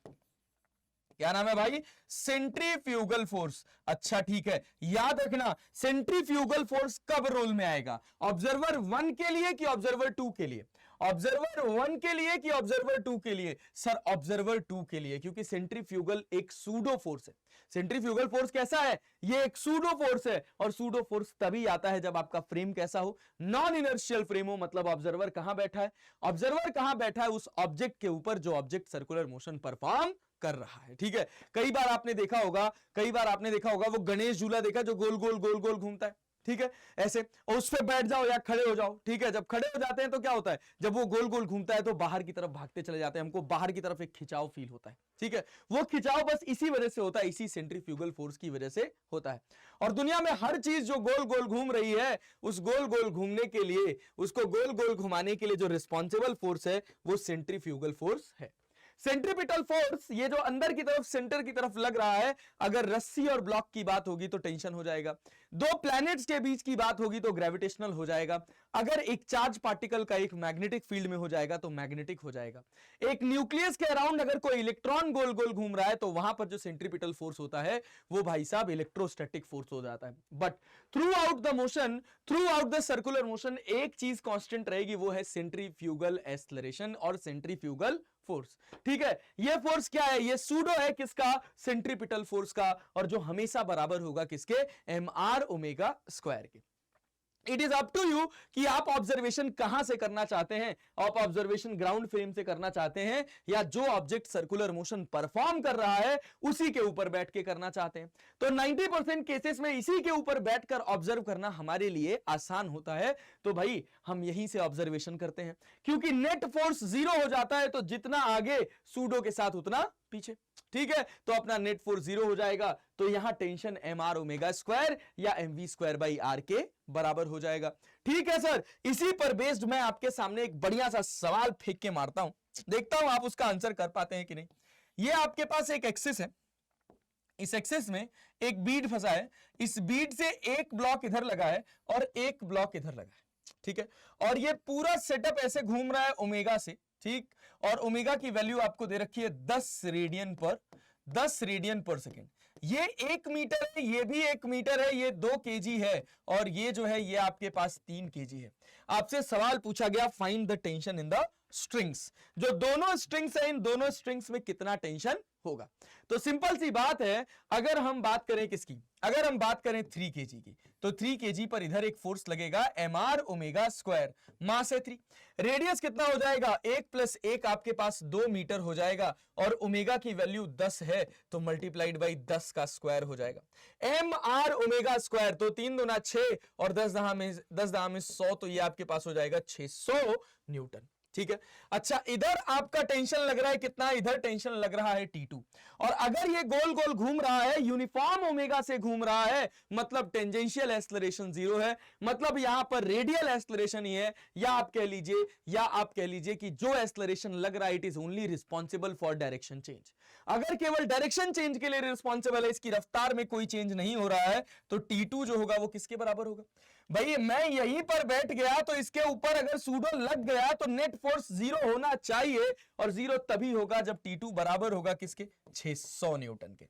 अरे ठीक है, क्या ये बात क्लियर है? अब हम बात करें 2 kg वाले का। 2 kg वाले में इस वाली रस्सी में बात करें, इधर टेंशन लग रहा है T1 सर, ये टेंशन T1 है, इधर टेंशन T2 है, इधर आपका 2 kg है, और इसके ऊपर बाहर की तरफ एक सेंट्रीफ्यूगल फोर्स लगेगा क्योंकि ये गोल गोल घूम रहा है। सेंट्रीफ्यूगल फोर्स कितना लगेगा भैया? मास हो गया 2, रेडियस हो गया 1, और ओमेगा कितना हो गया? ओमेगा हो गया 10 का स्क्वायर। ठीक है, चलो भैया, तो अब देखो इधर हो गया आपके पास T1, इधर हो गया आपके पास T2। कितना है? T2 की वैल्यू है आपके पास 600 न्यूटन, और इधर 10 दहा में 100, और 100 दुना 200 न्यूटन और हो जाएगा। ठीक है, ये कौन सा है? ये कौन सा है? ये सेंट्रीफ्यूगल फोर्स है। अब मैं इसके ऊपर बैठकर इसको ऑब्जर्व कर रहा हूं, तो इसके ऊपर नेट फोर्स 0 होना चाहिए। तो नेट फोर्स 0 कैसे होगा? अगर आपका T1 किसके बराबर हो जाए? 600 प्लस 200 के। तो T1 कितना हो जाएगा? T1 हो जाएगा आपका 800 न्यूटन। बहुत ही सिंपल, बहुत ही साधारण और बहुत ही नॉर्मल लेवल का क्वेश्चन सर्कुलर मोशन का। अगर मैं इसी के साथ 3 ब्लॉक लगा दूं, 4 ब्लॉक लगा दूं, कुछ भी कर दूं यार, तुम सब कर ले जाओगे भाई। देखो, अगर मान लो मैं तुमसे कह दूं कि इससे एक ब्लॉक ये रहा, इससे ये दूसरा ब्लॉक रहा, और ये जो है ये तीसरा ब्लॉक रहा, और ये घूम रहा है ओमेगा से। ओमेगा आपको दे रखा है मान लीजिए 5 रेडियन पर सेकेंड। ये आपके पास 1 kg है, ये आपके पास 2 kg है, ये आपके पास 3 kg है। 1 kg, 2 kg एंड 3 kg। ये 1 मीटर है, ये भी 1 मीटर है, ये भी 1 मीटर है। आपसे कहा गया कि इस रस्सी में अगर टेंशन T1 है, इस रस्सी में अगर टेंशन T2 है, इस रस्सी में अगर टेंशन T3 है, तो T1 निकालो, T2 निकालो, T3 निकालो। T1, T2, T3 निकालना है। इसका आंसर आप मुझे कमेंट बॉक्स में जरूर बताइएगा सर। अगर आप लेक्चर को बहुत सीरियसली पढ़ रहे हैं और देख रहे हैं तो इसका आंसर कमेंट बॉक्स में जरूर बताएंगे। ठीक है, चले कहानी को आगे बढ़ाया जाए सर। कहानी को थोड़ा और आगे बढ़ाते हैं, देखते हैं इस पर बेस्ड कुछ बहुत बेसिक सवाल। जैसे देखिए, ये एक क्वेश्चन है, बहुत ही प्यारा सवाल है, जेईई एडवांस 2014 का क्वेश्चन है। क्या है भाई? क्या है भाई? सिंपल जो ऑब्जर्वेशन अभी तक हमने करी, जो चीजें हमने सीखी, उन्हीं का एक बेसिक एनालिसिस है। ठीक है, क्या कह रहा है? ये कह रहा है कि a wire which passes through the hole in a small bead is bent in the form of a quarter of a circle. The wire is fixed vertically on the ground as shown in the figure. ये ऐसे vertically ground पे fix कर दिया गया है, quarter circle है भैया। The bead is released from near the top of the wire and it slides along the wire without friction. As the bead moves from A to B, जैसे ही bead A से लेकर B की तरफ जाएगा, the force it applies on the wire is, ये wire के ऊपर force कैसे और किधर लगाएगा? पहला सवाल कह रहा है ऑलवेज रेडियली आउटवर्ड, दूसरा कह रहा है ऑलवेज रेडियली इनवर्ड। अच्छा, तीसरा क्या कह रहा है? तीसरा क्या कह रहा है भैया? तीसरा कह रहा है radially outward initially and radially inward later, और चौथा कह रहा है radially inwards and initially and radially outwards later. समझते हैं, बहुत प्यार से इस क्वेश्चन को समझते हैं। बहुत प्यारा सवाल है, बहुत अच्छे से कॉन्सेप्ट को आपको समझाएगा ये सवाल। अगर आप यहां पे ध्यान से देखो, यहां से इसको रिलीज करा जा रहा है, यहां पर इसकी रफ्तार 0 है, और जब ये यहां पर होगा, मान लो कुछ h हाइट गिर के आया है, मान लो ये कुछ h हाइट गिर के आया, तो इस समय इसकी यहां पर कोई ना कोई रफ्तार होगी। क्या होगी? वो v होगी। ठीक है, चलो भाई, बहुत बढ़िया। कोई फ्रिक्शन नहीं है, कुछ नहीं है, कोई फ्रिक्शन नहीं है, कुछ नहीं लग रहा। आप ध्यान से देखो क्या हो रहा है भाई, यहां पर इसका खुद का वेट कितना लग रहा है? mg नीचे। तो ये जो वायर है ये इसको सपोर्ट करने का काम कर रहा है, और ये नॉर्मल रिएक्शन किधर लगा रहा है? ये नॉर्मल रिएक्शन लगा रहा है ऊपर। अरे ठीक है, अच्छा भाई ध्यान से देखो। अब जब ये यहां आ जाएगा, जब ये यहां आ जाएगा, तो यहां क्या होगा? mg नीचे लगेगा।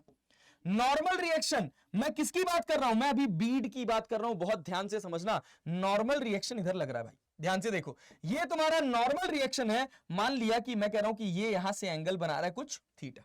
ठीक है, तो mg का जो कंपोनेंट इधर जाएगा, ये क्या होगा? ये होगा mg cos थीटा। ठीक है, अच्छा, इधर की तरफ एक फोर्स लगेगा, that is equal to mv square by r. और भाई mg का एक कंपोनेंट इधर जाएगा, वो क्या होगा? वो होगा mg sin थीटा। अब जैसे जैसे मैं नीचे जाऊंगा क्या होगा? देखो, जैसे जैसे मैं नीचे जाऊंगा, यहां पर पहुंचते पहुंचते मेरा थीटा कितना हो जाएगा? इस थीटा की वैल्यू कितनी हो जाएगी? mg यहां लग गया, ठीक है। और भाई आपका जो नॉर्मल रिएक्शन इस बीड के ऊपर लग रहा है, इधर लग रहा है। अच्छा भाई बहुत बढ़िया। बाहर की तरफ क्या लग रहा है, mv square by r. Oh my god, इधर तो कोई फोर्स ही नहीं है, इधर तो कोई फोर्स ही नहीं है, क्या ये पॉसिबल है? अरे भैया अगर इधर mv स्क्वायर बाई आर लग रहा है, मैं इसी के ऊपर बैठा हूं, तो इसके ऊपर नेट फोर्स कितना होना चाहिए? नेट फोर्स 0 होना चाहिए। मतलब इस समय ये जो नॉर्मल रिएक्शन आपको दिख रहा है, ये जो नॉर्मल रिएक्शन आपको दिख रहा है, ये वाला, ये नॉर्मल रिएक्शन इस स्थिति में किधर लग जाएगा? इस स्थिति में इधर लग जाएगा। और किसको बैलेंस करेगा? ये mv स्क्वायर बाई आर को बैलेंस करेगा। अरे क्लियर बात समझ आ रही है? तो बीड पर ध्यान से देखो, बीड पर यहां पर नॉर्मल रिएक्शन किधर लग रहा है? इनवर्ड। और यहां पर किधर लग रहा है? आउटवर्ड। तो भाई ये लगा कौन रहा है? ये लगा रहा है आपका ये वायर। आपसे सवाल क्या पूछा गया? As the bead moves from a to b, the force it applies on the wire is.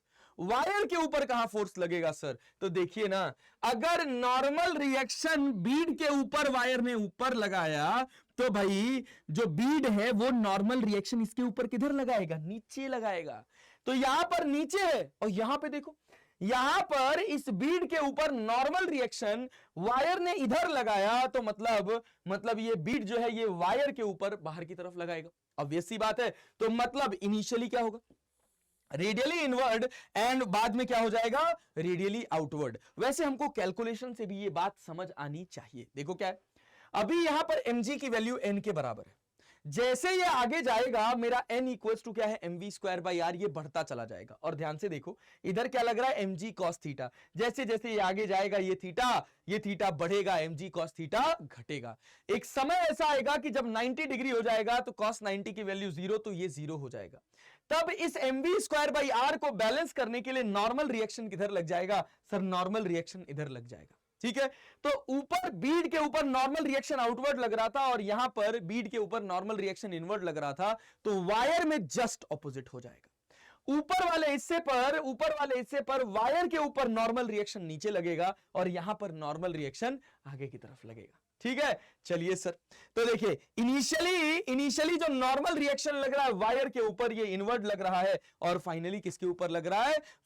अब उसके बाद थोड़ी देर बाद रेडियली आउटवर्ड लग रहा है। बढ़िया सवाल था, अच्छा कॉन्सेप्ट था। जो बच्चा इसको लॉजिकली सोचेगा, वो इसका आंसर बहुत आराम से कैलकुलेट कर ले जाएगा। ठीक है। चलो बेटा आओ कहानी को आगे बढ़ाते हैं, देखते हैं और भी सवाल है क्या। देखिए, हम इस पूरी संजीवनी में कुछ भी ऐसा टाइम पास नहीं कर रहे, कोई भी ऐसी बात नहीं कर रहे जो आपके कंटेंट के बियॉन्ड जा रही है।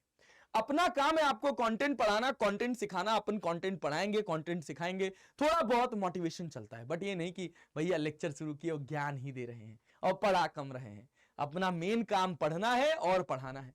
और अगर ऐसा हो रहा है बेटा जी कि आपको फील हो रहा है यार मास्टर खाली पढ़ा रहा है, तफरी नहीं कर रहा है, तो तफरी करेगा तो जेईई मेंस तो नहीं निकलेगा, बुझे कि नहीं? तो पढ़ना तो पड़ेगा सर। ठीक है। और जब नाव जल में छोड़ दी, तूफान में ही मोड़ दी, दे दी चुनौती सिंधु को, फिर धार क्या मझधार क्या। ठीक है। फिर क्या चिंता, अब तो निकालना ही है, और इसके अलावा कोई ऑप्शन ही नहीं है जीवन में। और निकालना है तो मेहनत करनी है, और मेहनत करनी है तो उसमें बोर हो रहे हैं, इधर उधर हो जा रहा है, बैकलॉग बन जा रहा है, ये सब एक्सक्यूज है जीवन के। अगर आपको दिन रात रगड़ना है, एक रात नहीं सोना 8 घंटा भाई, एक रात 2 घंटे सो लो, एक रात मत सो, कुछ फर्क नहीं पड़ेगा, कुछ नहीं बदलने वाला एक रात नहीं सोने से। एक हफ्ते 4-4 घंटा सो के काम चला लोगे, कुछ नहीं बिगड़ेगा। थोड़ा सेव खाते रहो, फ्रूट्स खाते रहो, थोड़ा अच्छा सा डाइट लो, बाहर का अनहाइजेनिक फूड कम खाओ, और क्या, थोड़ा बहुत एक्सरसाइज कर लो, सब चलता है, सब बैलेंस होता है। अभी आपकी उम्र ऐसी है कि इस समय आप कितनी भी मेहनत चाहो उतनी मेहनत कर सकते हो। ठीक है। चलो लगे रहो हमारे साथ। आओ देखते हैं ये वाला सवाल। ये मेंस ऑनलाइन 2015 का सवाल है, और क्या कह रहा है देखो, A particle is moving in a circle of radius r under the action of a force F equals to कितना दे रखा है? F equals to दे रखा है अल्फा r स्क्वायर। ठीक है। Which is directed towards the center of the circle। ये कहा जा रहा है कि ये हमेशा कैसे लग रहा है? ये सेंटर की तरफ लग रहा है बेटा जी, ये हमेशा सेंटर की तरफ लग रहा है। हर जगह कैसे लग रहा है? हर जगह ये सेंटर की तरफ लग रहा है। ठीक है। total mechanical energy that is kinetic energy plus potential energy of the particle is, आपको potential energy और kinetic energy निकालनी है। कैसे निकालेंगे, कैसे निकालेंगे सर? अगर हम बात करें किसका, अगर हम बात करते हैं काइनेटिक एनर्जी का, तो काइनेटिक एनर्जी क्या होता है? काइनेटिक एनर्जी होता है 1/2 mv²। क्या होता है? 1/2 mv²। और नेट फोर्स किसके बराबर है? नेट फोर्स किसके बराबर है? रेडियल लग रहा है ना, तो ये तुम्हारे पास mv²/r के बराबर है ना, खत्म बात। तो भैया अगर मैं इसको इधर लेके जाऊं, ध्यान से देखो, अगर मैं इसको सिंप्लीफाई करूं तो यहां से मैं mv²/2 की वैल्यू ar³ अल्फा r³/2 लिख सकता हूं। अरे दोनों साइड 2 से मल्टीप्लाई कर दिया, दोनों साइड 2 से मल्टीप्लाई कर दिया, काइनेटिक एनर्जी हो जाएगी 1/2 mv²। इस r को इधर भेज दिया, अल्फा r³ यहां 2 रह गया भाई। ले भाई 1/2 mv² को काइनेटिक एनर्जी लिख दिया, तो काइनेटिक एनर्जी की वैल्यू हमको कितनी मिल गई? Alpha r³/2। ये हमारी हो गई काइनेटिक एनर्जी। अच्छा भैया पोटेंशियल एनर्जी निकालनी है तो वो होता है -f(f)(dr). ठीक है, चलो भैया f की वैल्यू कितनी दे रखी है? f की वैल्यू कितनी दे रखी है भैया? 0 से लेकर हम कहां तक जा रहे हैं? u तक। और f की वैल्यू हमको पता है, f की वैल्यू हमको पता है अल्फा r² इंटू dr। इसको भी कहां से कहां तक, इसको कहां से कहां तक जा रहे हैं भैया? आपको निकालना है the total mechanical energy that is kinetic energy plus potential energy 0 से लेके r तक। ठीक है भाई, जब इसको सॉल्व करोगे तो ये कितना आ जाएगा? ये आ जाएगा alpha minus of alpha r³ minus of alpha r³ divided by 3। ये आपके पास हो जाएगा क्या? ये आपके पास हो जाएगा u। तो टोटल एनर्जी कितनी हो जाएगी? Alpha r³/2 minus alpha r³/3। तो आपके पास कितना मिल जाएगा? कितना मिल जाएगा? माइनस क्यों लगाया मैंने?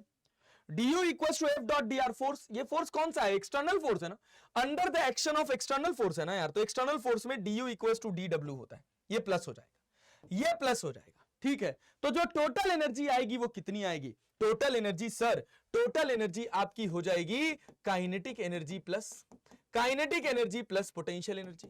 काइनेटिक एनर्जी कितनी देखो, काइनेटिक एनर्जी कितनी? अल्फा r³/2 और पोटेंशियल एनर्जी कितनी? Potential energy alpha r³/3। तो ये आपके पास कितना हो जाएगा? 5 अल्फा r³/6। सही आंसर क्या हो जाएगा?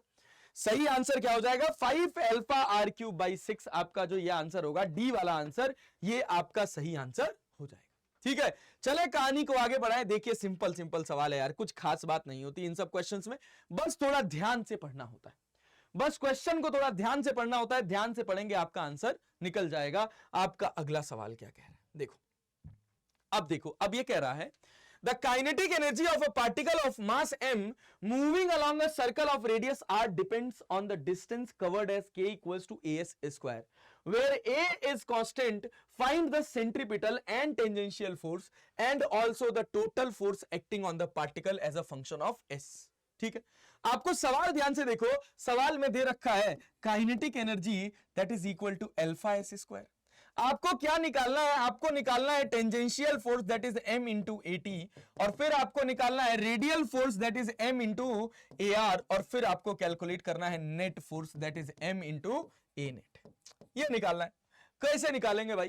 कैसे निकालेंगे भाई? k equals to alpha s² दे रखा है भैया। अब हमको चाहिए at और ar। जब तक हमको at और ar नहीं मिलेगा तब तक हम ft और fr मतलब रेडियल फोर्स और टेंजेंशियल फोर्स कैलकुलेट नहीं कर पाएंगे। तो क्या करें इसके लिए? k equals to alpha s² दे रखा है ना, तो हम जानते हैं काइनेटिक एनर्जी 1/2 mv² होता है, दैट इज अल्फा s²। ओहो, तो यहां से क्या मिला? यहां से हमको v² मिला 2 alpha by m into s²। मतलब v इक्वल्स टू कितना मिला? v इक्वल्स टू कितना मिला?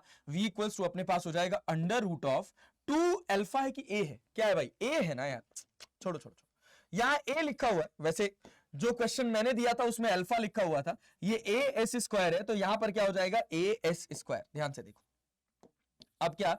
अब v² की वैल्यू अपने पास कितनी हो जाएगी? ये हो जाएगी 2a by m into s², या v इक्वल्स टू हो जाएगा under root of 2a by m into s। ठीक है, अब तुमको चाहिए AT और AR। तो AT का फॉर्मूला क्या जानते हो? ये तुम्हारा स्पीड हो गया जो डिस्टेंस के साथ वेरी कर रहा है। तो हम जानते हैं AT इक्वल्स टू होता है क्या? AT इक्वल्स टू होता है भाई dv by dt।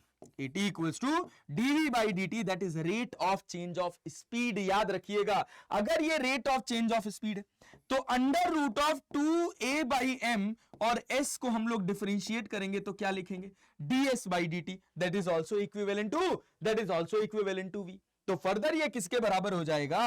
Under root of 2a by m into under root of 2a by m into s। ओहो, तो मतलब ये क्या मिला? ये हमको मिल गया 2as by m। O great, तो मतलब अपने पास ft क्या हो जाएगा? Sir ft m into AT है, AT अपने पास 2as बाई m है, तो m से मल्टीप्लाई कर देंगे, m से m कट जाएगा, तो ये अपने पास हो जाएगा कितना? 2as। ft equals to m into AT। देखो m इंटू AT की जगह 2as बाई m रखेंगे, m से m कट जाएगा और आपके पास हो जाएगा ft इक्वल्स टू 2as। खत्म बात। अब उसके बाद दूसरा पार्ट कह रहा है, दूसरा पार्ट आपको निकालना है FR, that is radial force. तो ये रेडियल फोर्स किसके बराबर होगा? ये जो आपका FR होगा that will be equivalent to m into AR। और AR को क्या लिखोगे? AR को क्या लिखोगे? AR को लिखोगे mv स्क्वायर बाई R। लो भाई, ये आपके पास m हो गया, ये आपके पास m हो गया। रेडियस इसका स्मॉल r है, रेडियस इसका स्मॉल r है, तो यहां पे स्मॉल r में लिख देंगे mv स्क्वायर बाई r। और v की वैल्यू, v स्क्वायर की वैल्यू कितनी है सर? v स्क्वायर की वैल्यू है आपके पास 2a s square divided by m। इससे ये कट जाएगा, तो भाई आपका ये कितना हो जाएगा? ये आपका हो जाएगा 2as स्क्वायर। FR हो गया। अब आपको ft मिल गया, आपको FR मिल गया, क्या आप नेट फोर्स से ही निकाल सकते हैं? रेडियल और टेंजेंशियल के बीच में, रेडियल और टेंजेंशियल के बीच में 90 डिग्री का एंगल होगा। लो भैया, निकल गया। ये FR की वैल्यू रखो, FT की वैल्यू रखो, अंडर रूट कर दो, आंसर आ जाएगा। अच्छा, इस नेट फोर्स का अगर आपको डायरेक्शन निकालना है तो tan अल्फा इक्वल्स टू, अगर डायरेक्शन आपको रेडियस वाली लाइन से मेजर करना है, किससे मेजर करना है? रेडियस वाली लाइन से, तो आपका जो tan अल्फा होगा ये किसके बराबर होगा? ये आपका ft बाई FR के बराबर हो जाएगा। वैल्यू रखो, कैलकुलेट करो, आंसर निकालो, कमेंट बॉक्स में आंसर बताओ और खुश हो जाओ। दैट्स इट, यही तो फंडा है यार। मन लगा के पढ़ते रहोगे, सब कुछ आएगा, सब दिमाग में सेट हो जाएगा। लेकिन बस चाहिए क्या? ईमानदार मेहनत, मन लगा के एकदम धाकड़ वाली मेहनत। अगर धाकड़ वाली मेहनत करेंगे सर, सब एकदम जैसे घोड़े के पट्टे लगा होता है, कान के आगे पट्टा लगा होता है ना, ताकि वो अपने ट्रैक से इधर उधर ना भटके, ऐसे ही पट्टा लगा लो और एकदम दौड़ते रहो, सीधी रेस में दौड़ते रहो, जीवन में सफलता अवश्य मिल जाएगी। डेडिकेशन, डायरेक्शन, दोनों चीजें बहुत इंपॉर्टेंट है।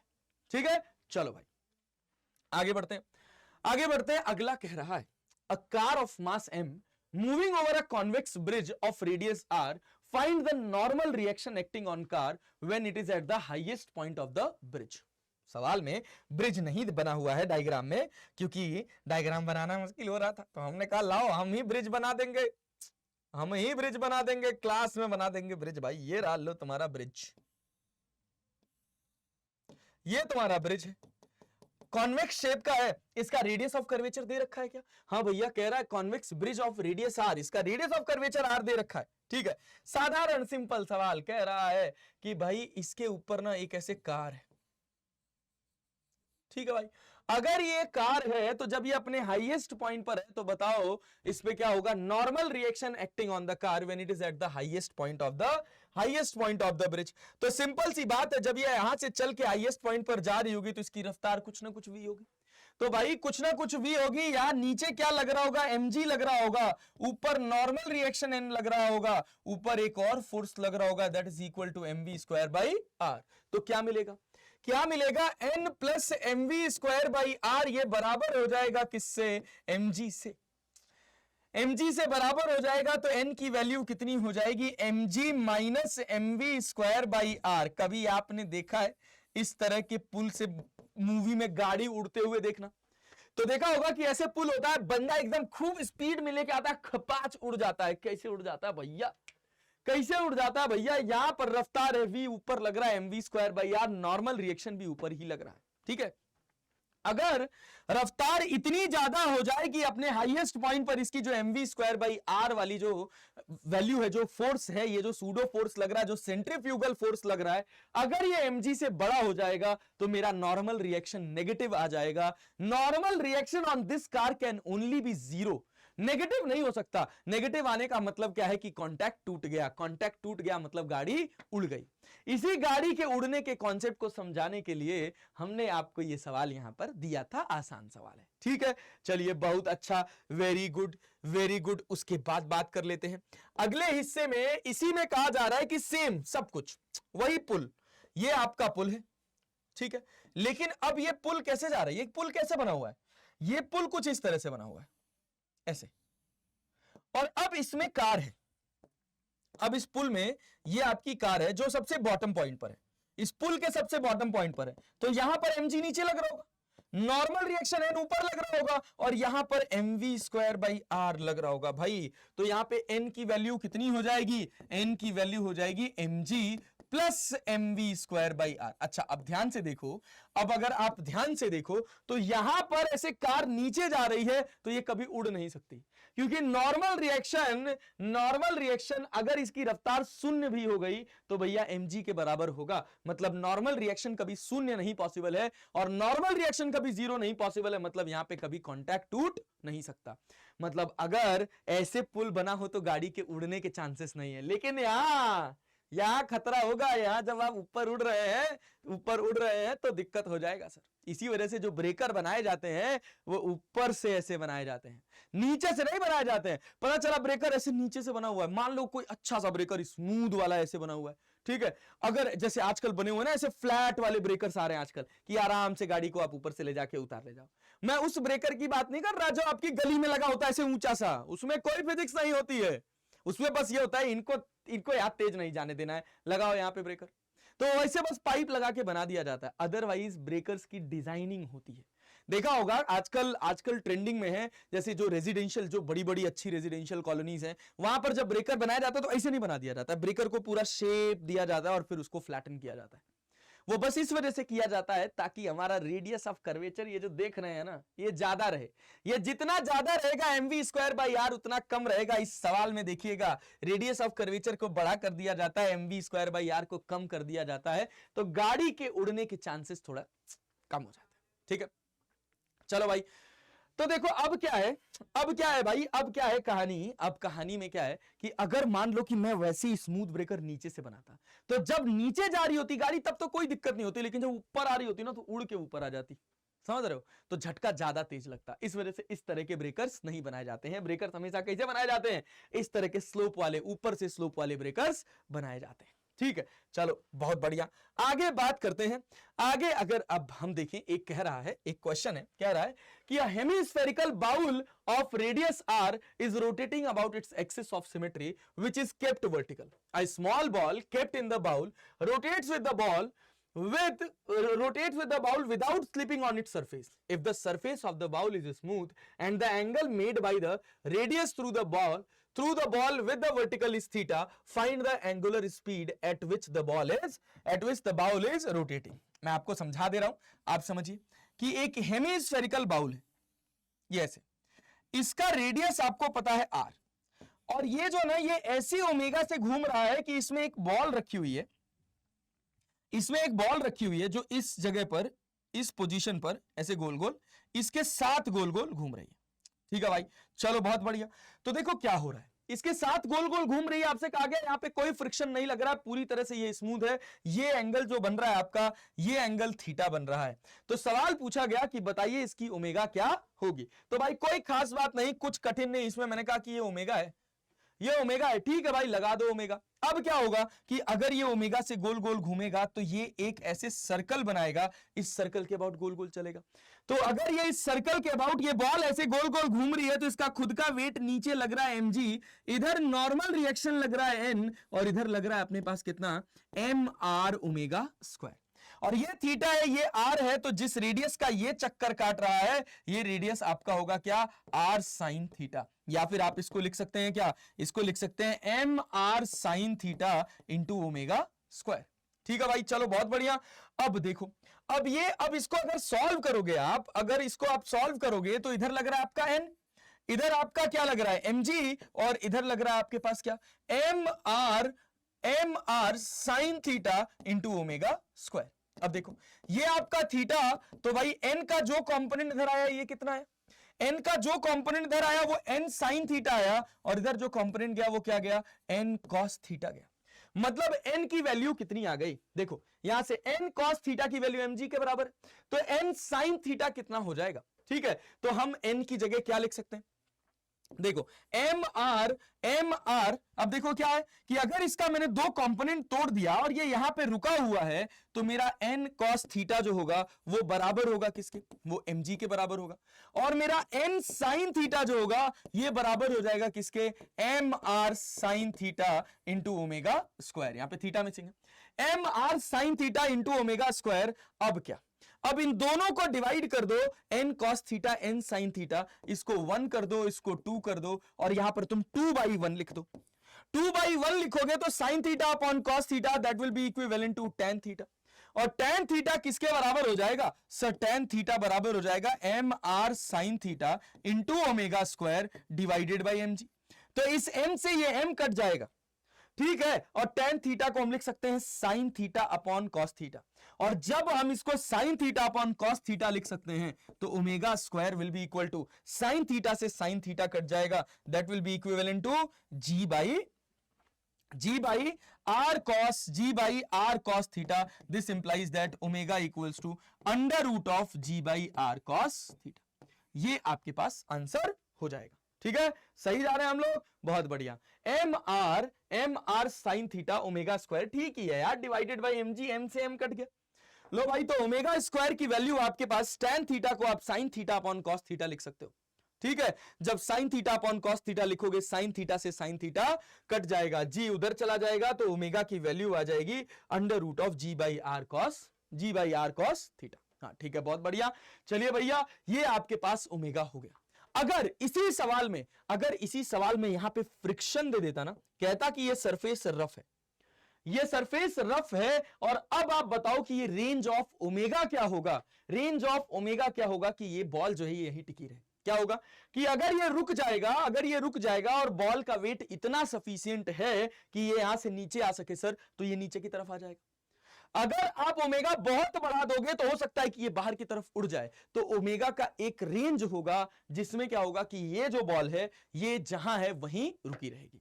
तो फ्रिक्शन के और कॉन्सेप्ट के साथ हम मिलेंगे आपसे अगले लेक्चर में, तब तक हमारे साथ बने रहिए। आज का लेक्चर मैंने बहुत बेसिक रखा है, बहुत सिंपल क्वेश्चंस कराए हैं, इन क्वेश्चंस को सॉल्व करिए, मन लगाकर पढ़ते रहिए, बने रहिए हमारे साथ, हम पूरी की पूरी फिजिक्स कम से कम समय में आपके दिमाग में सेट कर देंगे। तब तक के लिए धन्यवाद, पढ़ते रहो, आगे बढ़ते रहो।